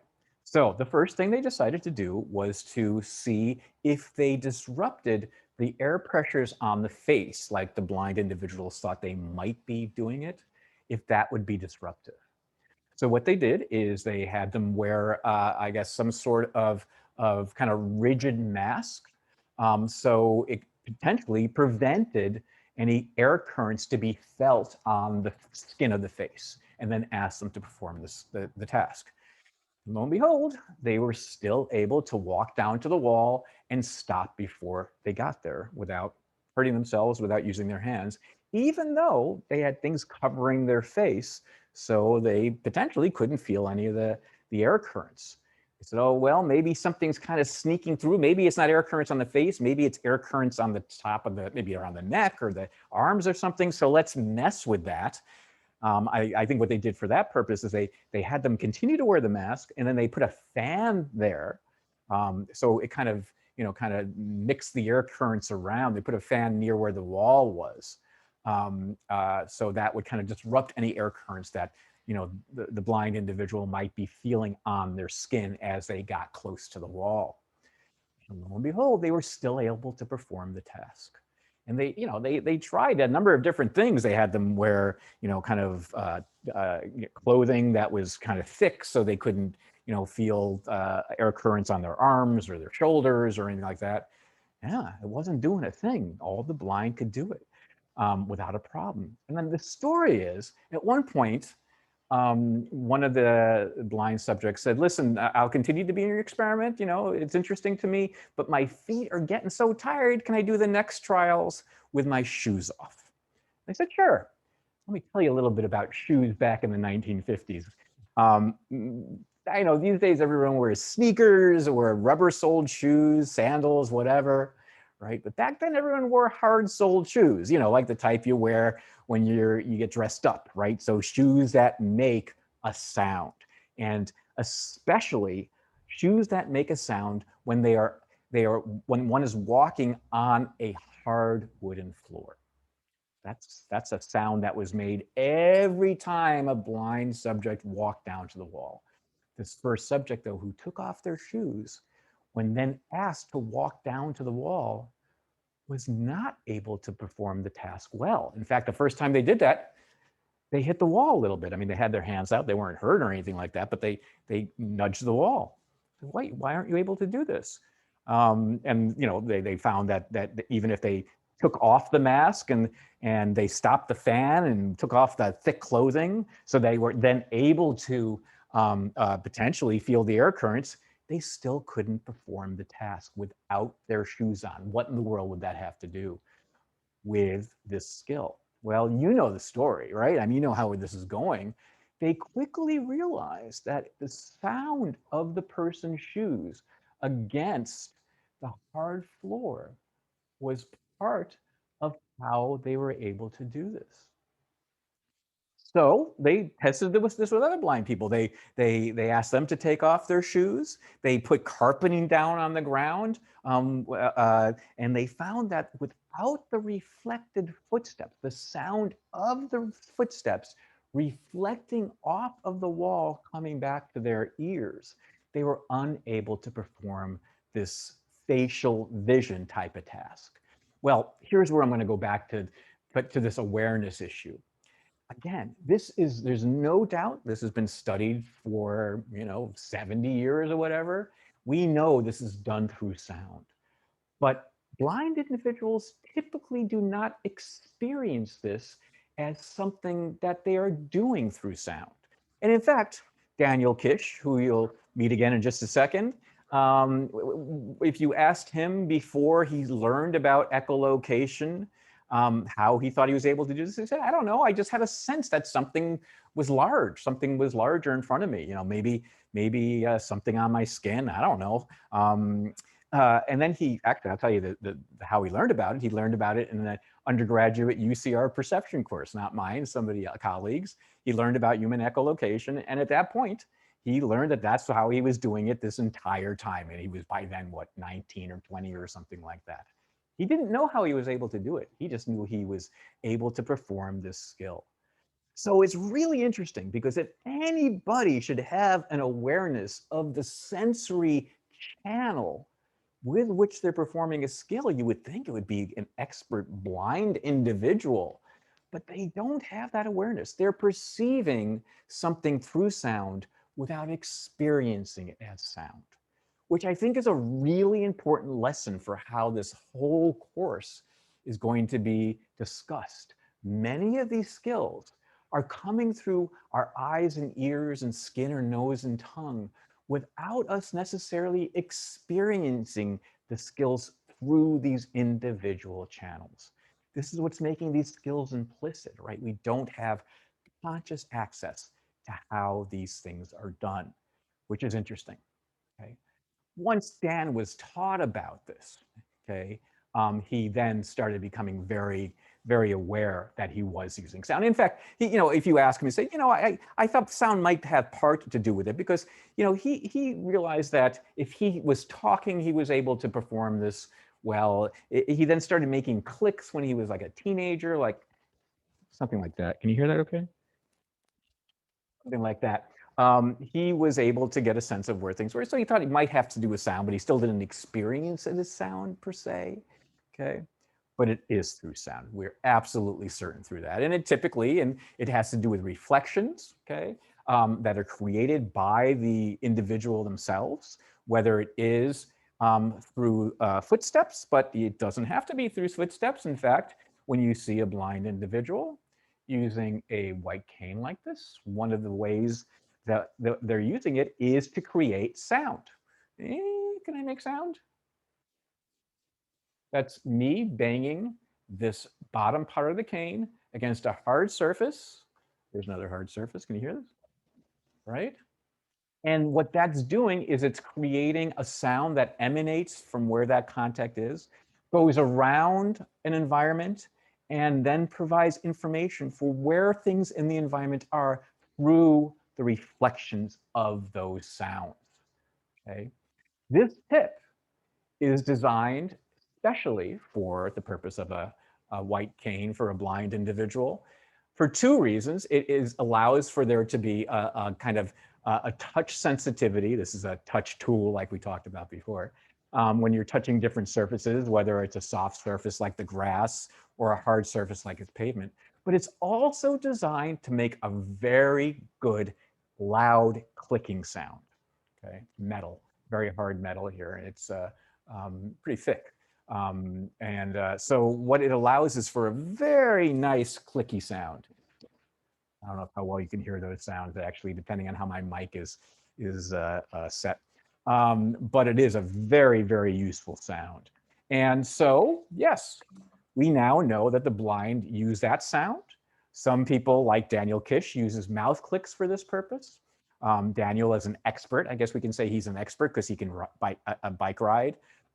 He can teach other blind individuals to bike ride. He takes blind individuals on hikes through the mountains and teaches them to click. He teaches children, mostly it's blind children, he'll teach to use this specific echolocation sort of skill. And you talk to them and he'll say, yes, I teach them to click. I teach them to, kind of aim their clicks, but it's almost as if, they're not taught to listen to things differently. They're taught to feel. They're taught to kind of, see, just get a general sense for where things are, because they're not going to consciously hear differences in sounds necessarily. Okay, that's probably not going to be very likely. In some cases, you might, like if you're clicking in a, I don't know, in maybe a locker room or, a very echoic environment, you might hear differences if you click there versus clicking in a, like a walk-in closet or something like that. You can hear the differences in the sounds kind of. But in most environments, the changes are very, very subtle, but your brain is able to detect those changes. So he doesn't train people to listen to things differently. He trains people to make mouth clicks and then, just kind of feel for where things might be in the environment, which is really, really interesting, I think. So a little bit more about Daniel. You can read about him certainly. As I said, I was on his master's committee. He did a master's in psychology at San Bernardino State and did his master's on training people to echolocate and was able to do that. And then started this company. He now lives in Long Beach where his company is. And he gets flown out all over the world and trains individuals to become expert echolocators. And he has success doing this.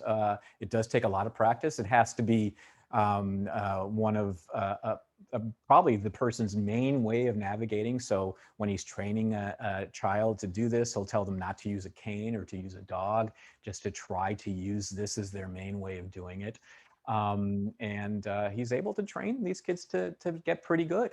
In that video you just saw of Daniel riding around his neighborhood in San Bernardino, his old neighborhood, he's able to tell where he is in his neighborhood from counting the driveways. Well, how is he able to count the driveways without being able to see them? And what he can do is he can tell where the driveways are by clicking and having a sense that that's a hard surface, that's a soft surface. So this is the driveway, this is the grass between the driveways, here comes another driveway. And can come back to where his own driveway is from counting and knowing where the corners of the street are and all that sort of thing. So he really can hear that much detail. It's pretty amazing. When I talk about Daniel, people often have a lot of interesting questions about how he's able to do this or what his experience is. I should say, if you're interested in his degree of blindness, as I think I mentioned, he has prosthetic eyes. He had his eyes removed because of retinal blastoma, which is a cancer of the retina, and I think he was one, maybe 1.5 or something like that. But he says that even before that, he thinks that he was pretty much born with the tumor. So he doesn't think he had, his parents say the same thing. He probably never had any vision, useful vision at any point anyway, because he already had the tumors at a very, very young age, probably 1 or 2 months old. And the surgery, having his eyes removed, saved his life. And he has prosthetic glass eyes. So everything he's able to do when it comes to riding a bike and mountain climbing and all that is done through sound reflections. Okay, are there questions about Daniel and his skills before I continue on this? Anyone see any examples of this online or in science shows or something like that? Is anyone? Sometimes it's Daniel. There's been other people who've been portrayed too, as a kid who played could shoot baskets by echolocating where the backboard was in his playground, and a couple of other examples of this. Any questions? I have a quick question. Yes. So when we're looking at learning something like this, especially if it's a necessity for your life, is it like language where it's easier to learn if you have had that impairment since birth, like this man, or if you lose sight or hearing in later life, is it much harder? Great question, Ivy. Thank you. That's a great question. Yes. So we'll talk about this evidence. This is the sensory compensation evidence that yes, losing a sense at an early age kind of allows for there to be more neuroplasticity in that area that can then be more advantageous for that compensating sense. So yes, you are absolutely right. There is kind of a window where it's going to really, really help. But what you learn is that that doesn't mean that you can't be trained to be a good echolocator. In fact, one of Daniel's best friends, who I went bike riding with, Brian Bushway, I think lost his vision as a teenager. And he goes bike riding using echolocation. He does hiking using echolocation. And like Daniel is, I think probably 50 something. Brian's younger, and Brian's one of these thrill seekers. Okay, he's completely blind, but he just loves to, kind of go kind of crazy on the bike. And Daniel will say that Brian's become a better, kind of echolocator in that context, even though he lost his sight much later. So.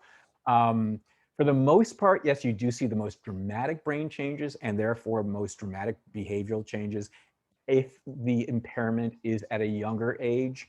But I think one of the things we've learned over the last 10 years is that those changes, that neuroplasticity can occur with sensory impairment later on as well. Not as much, okay? Other questions? Okay, then let's continue and learn about your echolocation. And it is in fact something you can do. And maybe we'll be doing a little bit of this demonstration tomorrow. It's still trickier to do if you're not all in the lab, but you'll see, probably, you'll get a sense for how this is done. As I said, this is something we did many years ago. This is a experiment we set up outside. This is behind the biology building. I think it is now the biology building. The psychology building used to be out here too, but years ago. But this area is still there behind the biology building. There's a little green area there, and we took people out. And these were intro psychology students, people who had never tried this before, never even heard, most of them had never heard of echolocation before. We told them a little bit about what was going to happen. We told them a little bit about echolocation, and then we blindfolded them and had them walk to a large thick board, which is being held there, and stop before they got there. There was always somebody there to make sure that nobody got hurt. They were walking very slowly. They had their hands out in front of them. Nobody got hurt at all. It was very comfortable for everybody. I mean, what was less comfortable is that they were actually not only blindfolded, but asked to make a sound. We taught them about clicks. We said clicks might be useful if you feel comfortable doing that. If not, you can just, sometimes people make a noise like that. That's a useful sound too. But if you don't feel comfortable doing that, you know, do whatever you want. Just make some sound as you go. Okay. Most people were wearing rubber-soled shoes and it was on grass, so we insisted they make a sound with their mouth somehow. Most people, I think, as I remember this, would do things like hello, hello, testing 1, 2. I feel silly. I feel silly. I feel silly. Something like that, right? I mean, it was, you know, in the middle, not in the middle of campus, but, you know, in a public area of campus, people were walking by and, you know, people felt a little self-conscious doing it. But as long as they made a sound, we were fine. And they'd walk to the wall, and at first it'd be a little tricky, but then after about 10 minutes, maybe 15 minutes, everybody was able to do it. Everybody. Okay, some people got it in 5 minutes, some 10, some 15, but by 15, everybody we tested was able to do it. And we do all the right things in the experiment. We move the wall so they can't count the footsteps. We start them at different positions. We reverse it, so sometimes they're coming from the other side. All this right sort of stuff you're supposed to do to make sure that there's no little tricks that the subjects could be doing to perform the task other than echolocation. Okay. So that's something we did. You'll learn a little bit about the question we asked for our project tomorrow. Dylan will tell you about that. But not our lab, but other lab has tested other aspects of what people can echolocate. And those things include not just determining how far an object is away, which would allow you then to walk up to an object, but, oh, actually something is missing in this slide, right size in this slide. People were able to perceive through echolocation the size of objects, the shape of the object, and the texture of the object, okay? So if you're writing things down, you should add that size. I forgot to write that for some reason, but that's what you're seeing here. And this was, you know, after they made this discovery, it was sound in the 1950s. This is in the laboratory. You can tell this is, people used to wear lab coats back then in the laboratory. This is a sighted individual with goggles on, so they can't see anything, a nice, strong blindfold, okay? And objects are being placed in front of this subject that are suspended from a series of ropes and strings. And these objects can be moved further or closer to the subject. They can be swapped. So a large circle, a large disk can be swapped for a smaller disk. And the disk can be swapped for things like a square shape or a triangle shape.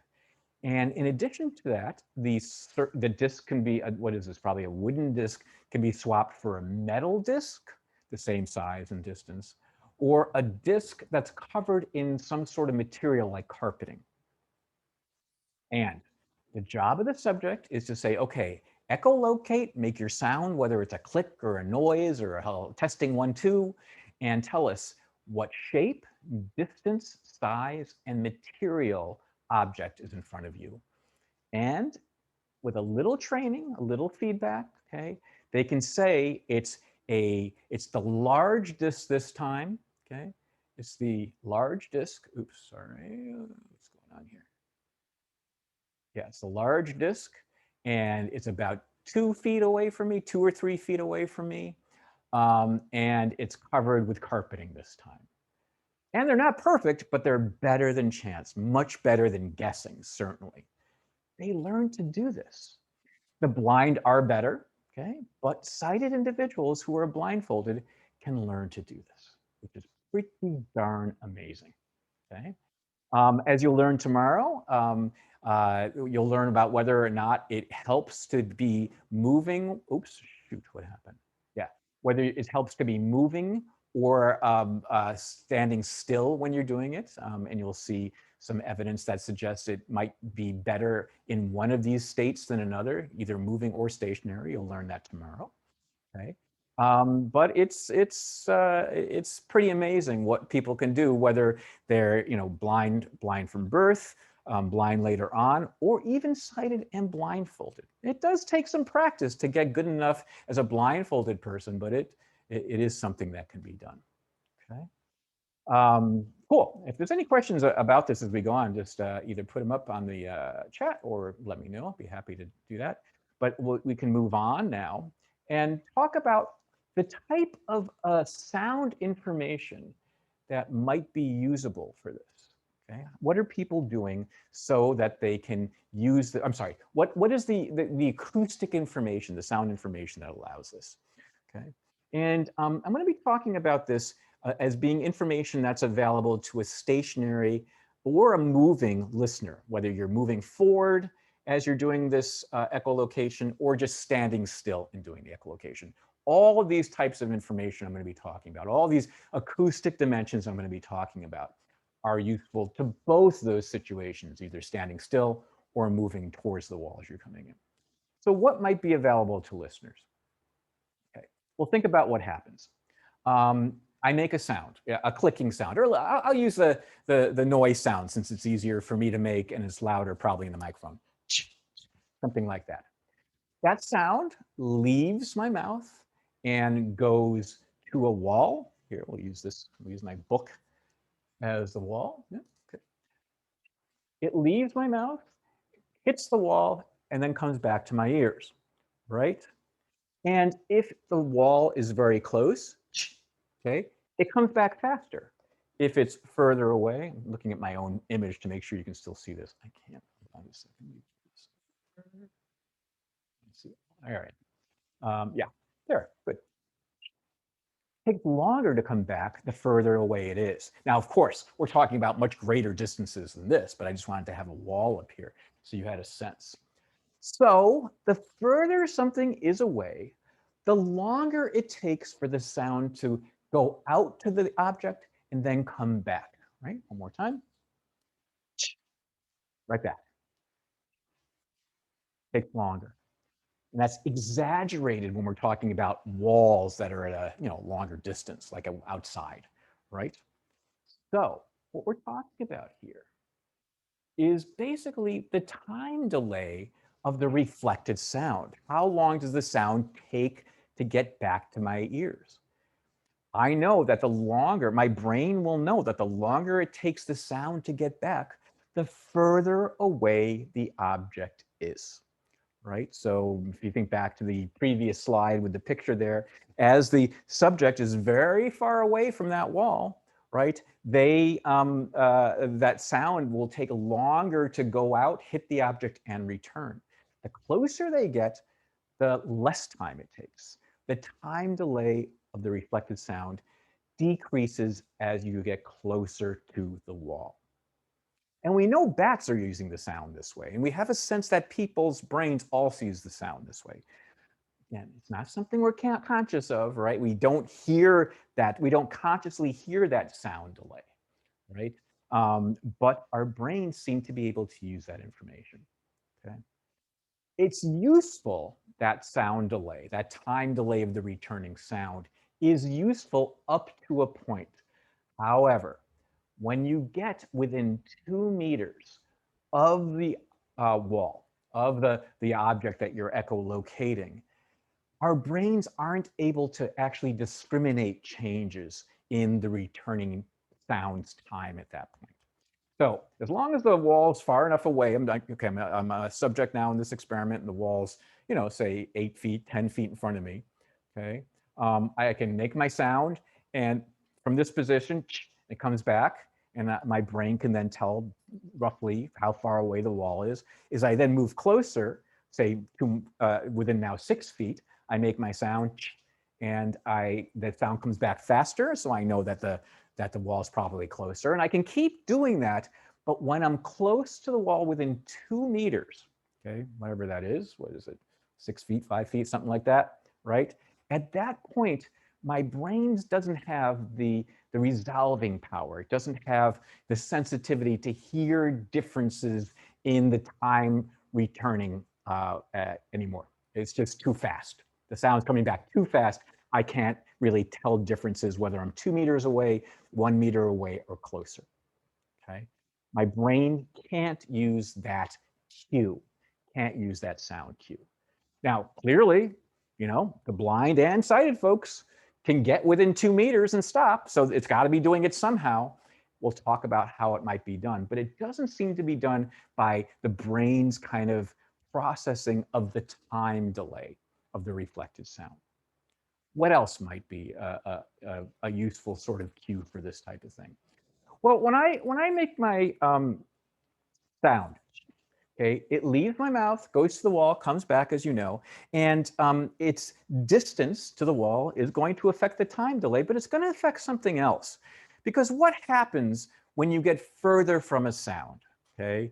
You know, the further you are away from a sound, here, and I can't do this with my microphone because it's clipped on my shirt, but you understand that, you know, if you're, you know, you say you want to study in a library or some, you know, maybe a coffee shop, and there's some people talking over here. I guess you can put headphones on or something like that, but say you don't have headphones with you, and you want to not be distracted by the people talking that are very close to your table. What you'll do is you'll pick up your stuff and you'll go to another table that's much further from them. Why? Because when you move away from a sound, it gets quieter, right? It's very intuitive. I don't need to demonstrate that for you. You know that the further away you move from a sound, the quieter it gets. The longer a sound has to travel, okay, the less energy it has as it's going out, right? Makes perfect sense. That's also relevant to human echolocation, okay? So it is the case that the intensity ratio of the emitted to reflected sound, that's kind of, you know, I don't even really need to say it such a fancy way. The longer a sound has to travel, the quieter it's going to be. And that's also true of reflected sound. So I make my sound here, and if it's going a very short distance, again, I'm a little hesitant to use this example because it's so close, but imagine it's 6 feet away. Okay, it comes back with an intensity that is not too much less than the intensity of the sound I made, where if it's 10 feet away, okay, it's 10 feet away, it's got to travel a longer distance, which means it's going to get quieter and quieter as it hits the surface and comes back. So the longer the distance that the sound has to travel and get reflected back, the quieter it's going to be when it returns. Hopefully you understand that, right? Okay, we know that's a useful type of acoustic information for echolocating for bats and for dolphins, and we believe for people too, okay, based on you know, experiments that test these sort of things. But interestingly, this also is not a sound cue that works within 2 meters. It can work when you're 6 meters away or 4 meters away. You know, your brain can detect the difference in the returning sound and say, oh, it's a little quieter now. So I must be 6 feet away, not 4 feet, or it's a little louder, the returning sound. So now maybe I'm 4 feet or 3 feet away. But once you get close again, that 2 meter distance, your brain doesn't have the resolving power to do that, right? So you can use that cue along with the time delay cue as you're going closer and closer to the surface, right? The closer I get, the faster the sound is returning. And relatively speaking, the louder it is returning as you're getting closer and closer. But all of a sudden, when I get within 2 meters, I can't use either of those two cues anymore because your brain just can't really detect the differences anymore. They're just coming back too fast and too, quote, loud for it to be able to detect any differences when you're within 2 meters and getting closer. Again, we know people can do though that within 2 meters. That's like one of the most important parts, right? That's where I have to slow down and stop right before the wall. And people can easily get within the 2 meters and stop, like, you know, just a foot or so in front. So they, you know, they're getting, you know, within, 0.3 meters without much of a problem. That's great. So what's going on within those 2 meters? And we think we know. Okay, then I think more experiments need to be tested. This isn't my lab, by the way. I'm talking about, when I say we, I'm talking about the collective scientific community. I have some idea of how this is done. And it's done through a cue that I've got to give it this name because this is the name that is in the literature, but I have some hesitancy because it's not a great name, but it's called ripple noise pitch. And let me first demonstrate what ripple noise pitch is, then explain it, and then you'll understand why it's called ripple noise pitch. Okay, this is what ripple noise pitch is. You can demonstrate it right now to yourself.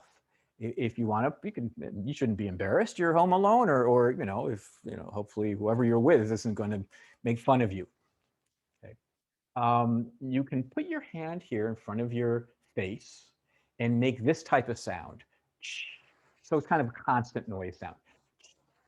And then as you're doing that, slowly bring your hand closer to your lips. So maybe you touch your nose and then slowly bring it back.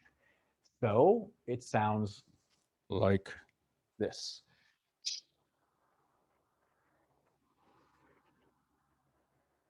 Try that on yourself. Okay. I'll be quiet for a second so you can try that on yourself. Close your eyes too while you do it.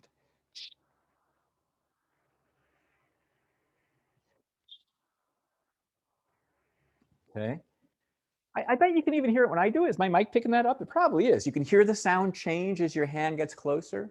Hopefully, if my mic isn't picking it up as a demonstration, hopefully you're able to demonstrate it yourself at home. Okay. That is ripple noise pitch. Okay. Why is it called ripple noise pitch? All right, well, let me explain this a little bit more. What's going on there?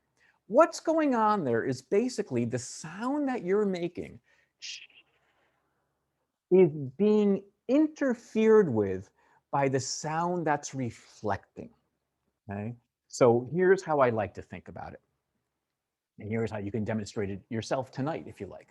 So take a bath tonight rather than a shower, okay? And I assume most of you have a rubber ducky somewhere, okay? Get out your rubber ducky, take a bath, get ready to take a bath. But before you get in the bath, what I want you to do is take your rubber ducky, and I do this most nights, so I'm assuming other people do too, is after the bathtub is full of water and all calm and waiting for you and the ducky to enter, drop the ducky in right in the middle of the bathtub, like that. And what you'll see is when where the ducky hits the water, it will start emanating waves, right? So I could do this potentially in the little stream that's behind me.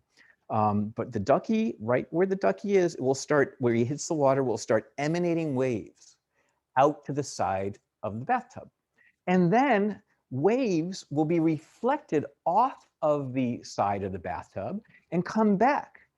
And that is what gives your ducky such a wonderful little wave ride when you drop it in, because it's making waves and then the waves are coming back. And that continues to kind of occur back and forth. And you watch your ducky, the ducky's going to be going back and forth, and you'll see his permanent smile will even increase because he's having such a great time.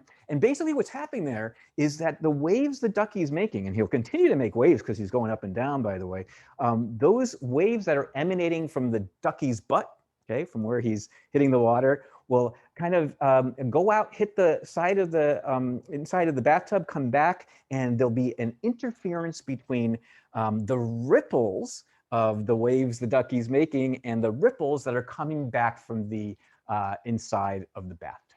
Okay, I got a little image of that here if you're interested. Okay, that's exactly what you're seeing here. Okay. What does your rubber ducky have to do with sound? That's exactly of how you can think of this sound cue, ripple noise pitch. As this effect, this works because like the rubber ducky, you're making waves with your mouth, and the waves are going out and hitting the side of the bathtub, or in this case, your hand, and coming back. That's happening right now. But when I move it back and forth like this, I'm actually changing the pattern of how the returning waves, the reflecting waves, interfere with the emitting waves. And that's what you're hearing, a changing pattern of interference between the reflecting waves and the emitted waves. So as you are echolocating, and you don't have to make a constant sound. By the way, this is just an example of how you can be made to consciously hear this, but typically this is all unconscious.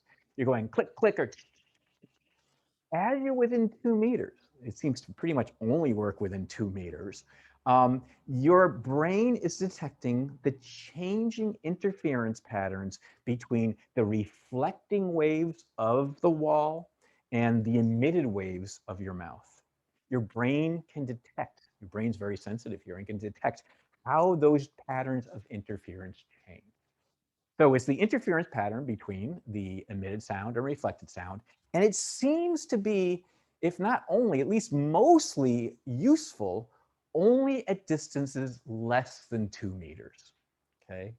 So it's as if your brain is using one set of cues as you're walking to the wall up to 2 meters away, and then switches and uses another set of cues, which is kind of interesting that it has that sort of flexibility to do that. Okay, so ripple noise pitch, okay, it's not a great name, but that's what we're talking about. Ripple noise pitch, it has to do with ripples and sound and interference. Think about the rubber ducky. I'm using a noise to kind of, exemplify this, but it doesn't have to be. But, when you do this, I think it kind of sounds like a change in the pitch. It's not. But that kind of you can experience like that if you do this. That's the name of the cue. It's not a great name for various reasons, but that's how you should remember that cue. Okay, good. Are there questions on this slide? Because I think what we're going to do now is take a tiny little break by doing one of our questions, one of our practice questions. All right, so I got to remember how I do this.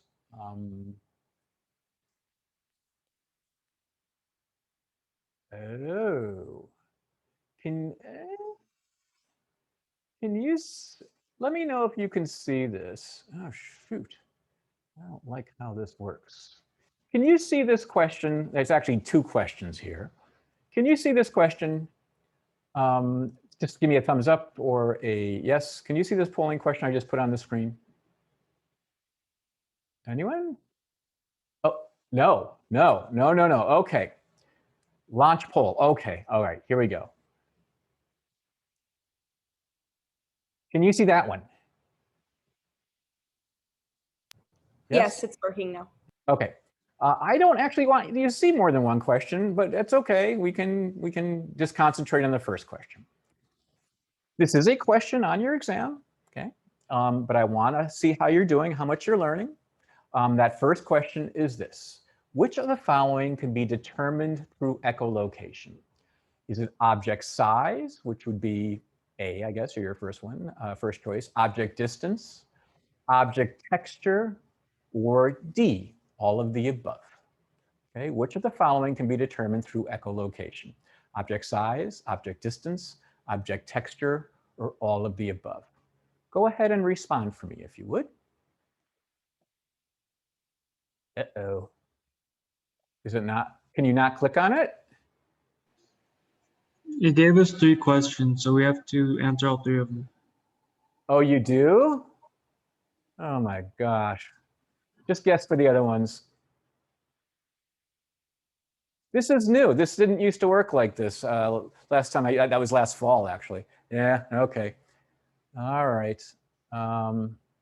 Shoot. Just guess on the other ones. I'm sorry. Oh, so it has to do all 3. So we used to be able to do these one at a time. I'm gonna cry.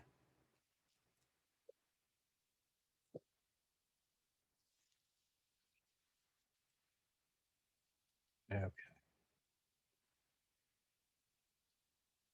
Don't worry, these do not count at all towards you. I'm not recording. This is completely anonymous. Don't worry if you get them wrong. Try to get them wrong. It's more fun. I don't care. I'm going to give you the right answer anyway. Okay. I only see 4 people responding. Does that mean the other people can't or just decided not to? It's okay. I just want to make sure there's nothing technically wrong besides the fact that you have to answer all 3. God, this is a pain in the butt this way. All right, I'll have to figure out a way around this. So I can't then ask these questions over again, can I? Ugh, no. All right, that's fine. We'll fix this next time. I apologize, everybody. Okay, I am going to stop it here and see how you did.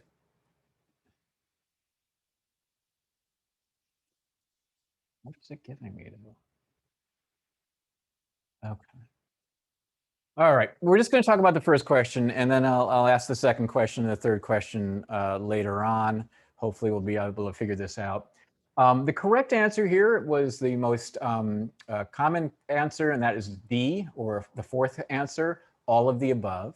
If you look back on your slide, and actually I asked you to write in size as well as distance and texture and shape, you can, in fact, echolocate all three of those object dimensions. You can echolocate the size of that disk, I said, whether it's the small, medium, or large one. You can echolocate the distance. Certainly, that's what we've been talking about it again and again in these examples. And also the texture, whether it's the object that's made out of wood, disk that's made out of wood, disk that's made out of metal, disk that's covered with carpeting. So all of the above is the correct answer to this question. Go ahead, and I don't know if the video is recording this, so I would recommend you, let me just move this arrow. I recommend you take a snapshot of this question so you'll be ready to answer it for your exam. The correct answer here is all of the above. Okay.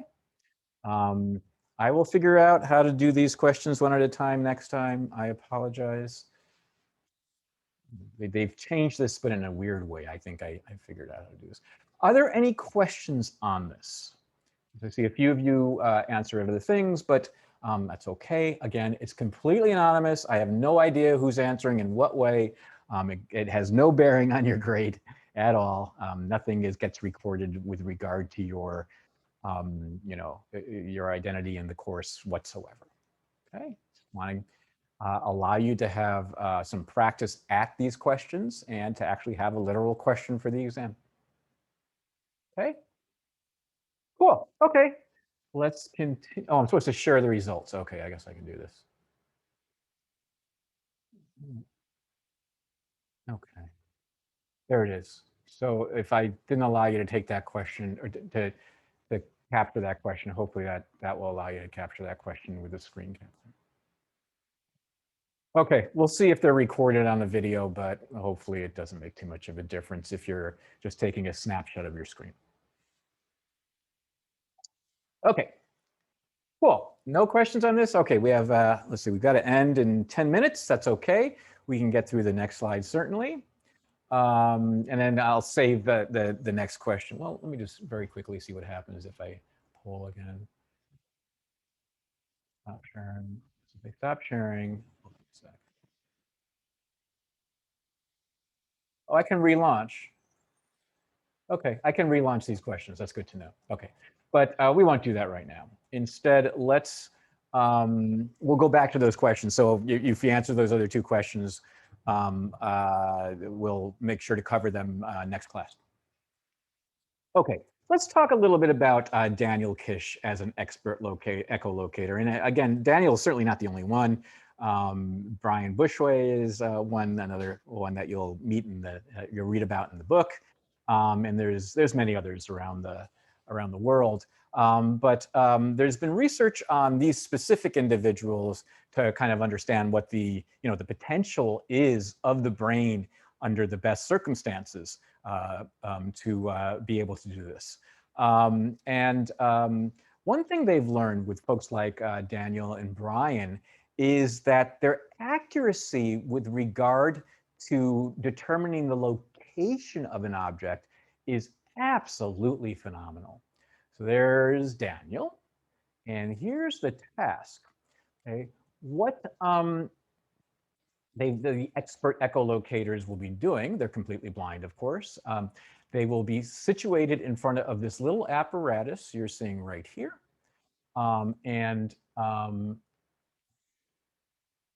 They have one object above and one object below.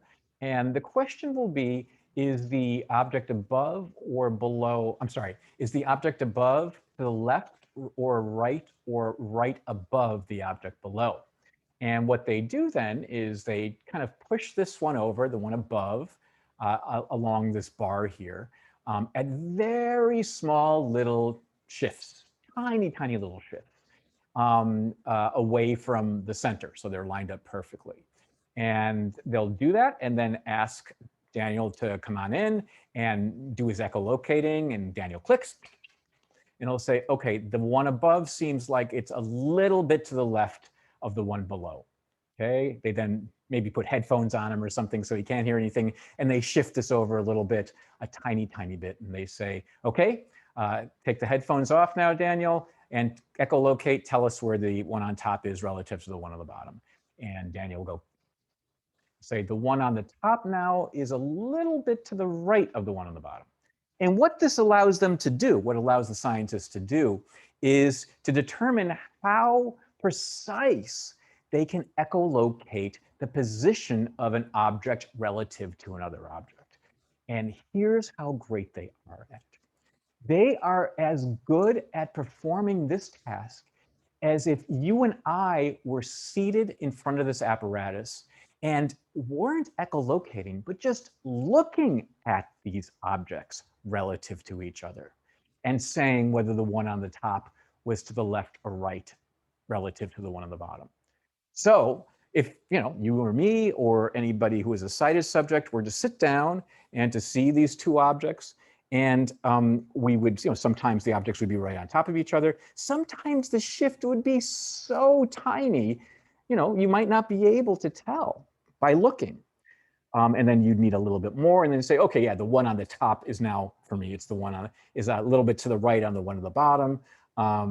And that sensitivity with my visual system is the same sensitivity Daniel Kish and other expert echolocators have with sound when it comes to reflected sound, okay? What it says there is 1.2 degrees. And just to give you a sense of what that's like, it's not that difficult a concept. Your visual field, your viewable visual field is a little bit less than 180 degrees, right? So 360 degrees would be, being able to see behind you as well as in front. 180 degrees is seeing everything in front of you. So imagine dividing that up into 180, right? 180, different kind of very tiny little segments. And what they're saying, what the research is saying, is just a little shift of 1 degree of the 180 is all we need to see a difference in position, and all Daniel needs to hear a difference in position based on echolocating. That's phenomenal. That is absolutely phenomenal. I don't think anyone, people knew that he was able to, guide himself through echolocation, perform these amazing tasks through echolocation, but I don't think anybody had a sense of how precise he would be able to do that. I think it's just phenomenal. Okay, what else? Well, the question that was asked before, I think Ivy asked the question about how good are folks, and it does make a difference when a person goes blind. For the most part, although Brian Bushway is an exception. He went blind later on in his life, but Daniel lost his vision early on, and I think a majority of what would be classified as expert echolocators, people who use that skill as one of their major means of navigating the world, are ones that have lost their sight early. Okay. By the way, I got to remember to post this. Daniel has been, described in many different science shows, on podcasts, on TV shows, and if you just look up Daniel Kish, you'll find tons of stuff. But my very favorite one was a podcast that was done, I think, about 5 years ago, called The Hidden Brain, or Hidden Brain, I think it's called. It's a NPR podcast, and it's really nice because not only does he discuss, they interview him and they kind of describe what's going on. Not only does he discuss his ability to do this and all that, but he discusses kind of his personal history and how, because he had parents that were very courageous in a lot of ways and allowed him to, kind of be more independent than I think many of us as as somebody might as a parent of a blind child. I think I'd be very overprotective of my children. I mean, Daniel's parents were very, very, they were great parents, but they were very willing to let him be independent. He thinks that had a lot to do with his ability and the kind of his ability to learn to trust his own senses, his own remaining senses to get around. So I'll remember to post that. He also talks about kind of the emotional aspects of what it's like to, to be, be able to share this with people, to be able to teach it to people and all that sort of stuff. It's really a beautifully done podcast if you're interested in that sort of thing. Anyway, Daniel is certainly one of the stars at this, and that is likely related to him being blind from an early age. And so, yes, you do find that individuals who are blind from an early age are more likely to have a skill with echolocating that is somewhat better than those that are older, but certainly it is something that people who lose their sight older can do and can learn to improve, okay? It's true with both Daniel and Brian that when they are echolocating, they are in fact using areas of their brain that are dedicated to vision now, or that had been dedicated to vision before they were blind. And they're certainly dedicated to vision in all of us. So we will be talking about the different brain areas as we go through most of our discussions. But as I've been saying, just generally, historically, this area back here, it had been considered to be largely responsible for visual processing. The area right here was considered to be largely responsible for sound processing, right? That sort of thing. And so for most of us, when we hear clicks, when we hear noises, we use this part of our brain. But for Daniel, when he hears clicks or noises that are used for the purpose of echolocating, he uses the part of his brain that would normally be used for vision. He doesn't have light coming into that area anymore. So, as I said, that area is looking for something to do. It's saying, hey, sound, do you want help? Hey, touch, do you want help? And they'll say, sure, yeah, let's improve our ability to hear things a little bit by using that area of the brain that's no longer being used for vision or hasn't been used for vision. And so with brain imaging sorts of experiments, where Daniel goes into a brain imaging device, they look at his brain when he is listening to sounds that are used for echolocation versus listening to other sounds. And when those sounds are being used for echolocation purposes, okay, versus just hearing clicks that aren't, just kind of clicks that aren't giving information about echolocation, he's using the visual parts of his brain for judging things like the distance of a reflecting surface. But just hearing clicks, they'll just be processed largely in the part of his brain that's used for sound. So when Daniel's echolocating for the purposes of determining, where an object is, when Brian Bushway is doing the same thing, they are using the visual parts of their brain. Okay? When they're just listening to clicks that aren't being made for that purpose, they're using the auditory parts of our brain just like the rest of us. Now, when the rest of us are trying to echolocate, right, at first we're using pretty much the auditory parts of our brain, but the better we get at echolocating, we will sometimes also use our visual brains as well. For someone like Daniel and Brian, who are blind and are expert echolocators, always the visual cortex for echolocation. For us, as we're learning, sometimes the visual cortex for echolocation, which is interesting that even, if we're blindfolded for, even if we're blindfolded for a short time, that it does seem to work that way as well. Okay, good, thank you. That's the end of our period. We will take this up on Thursday. I will work out all this polling question thing, practice questions thing. I'll allow you to see the previous question and all that. Sorry about that little mix up, but hopefully everything else came through, and work out the kinks as we go through. Okay, have a good couple of days. Enjoy your discussion section tomorrow, and then we will see you on Thursday.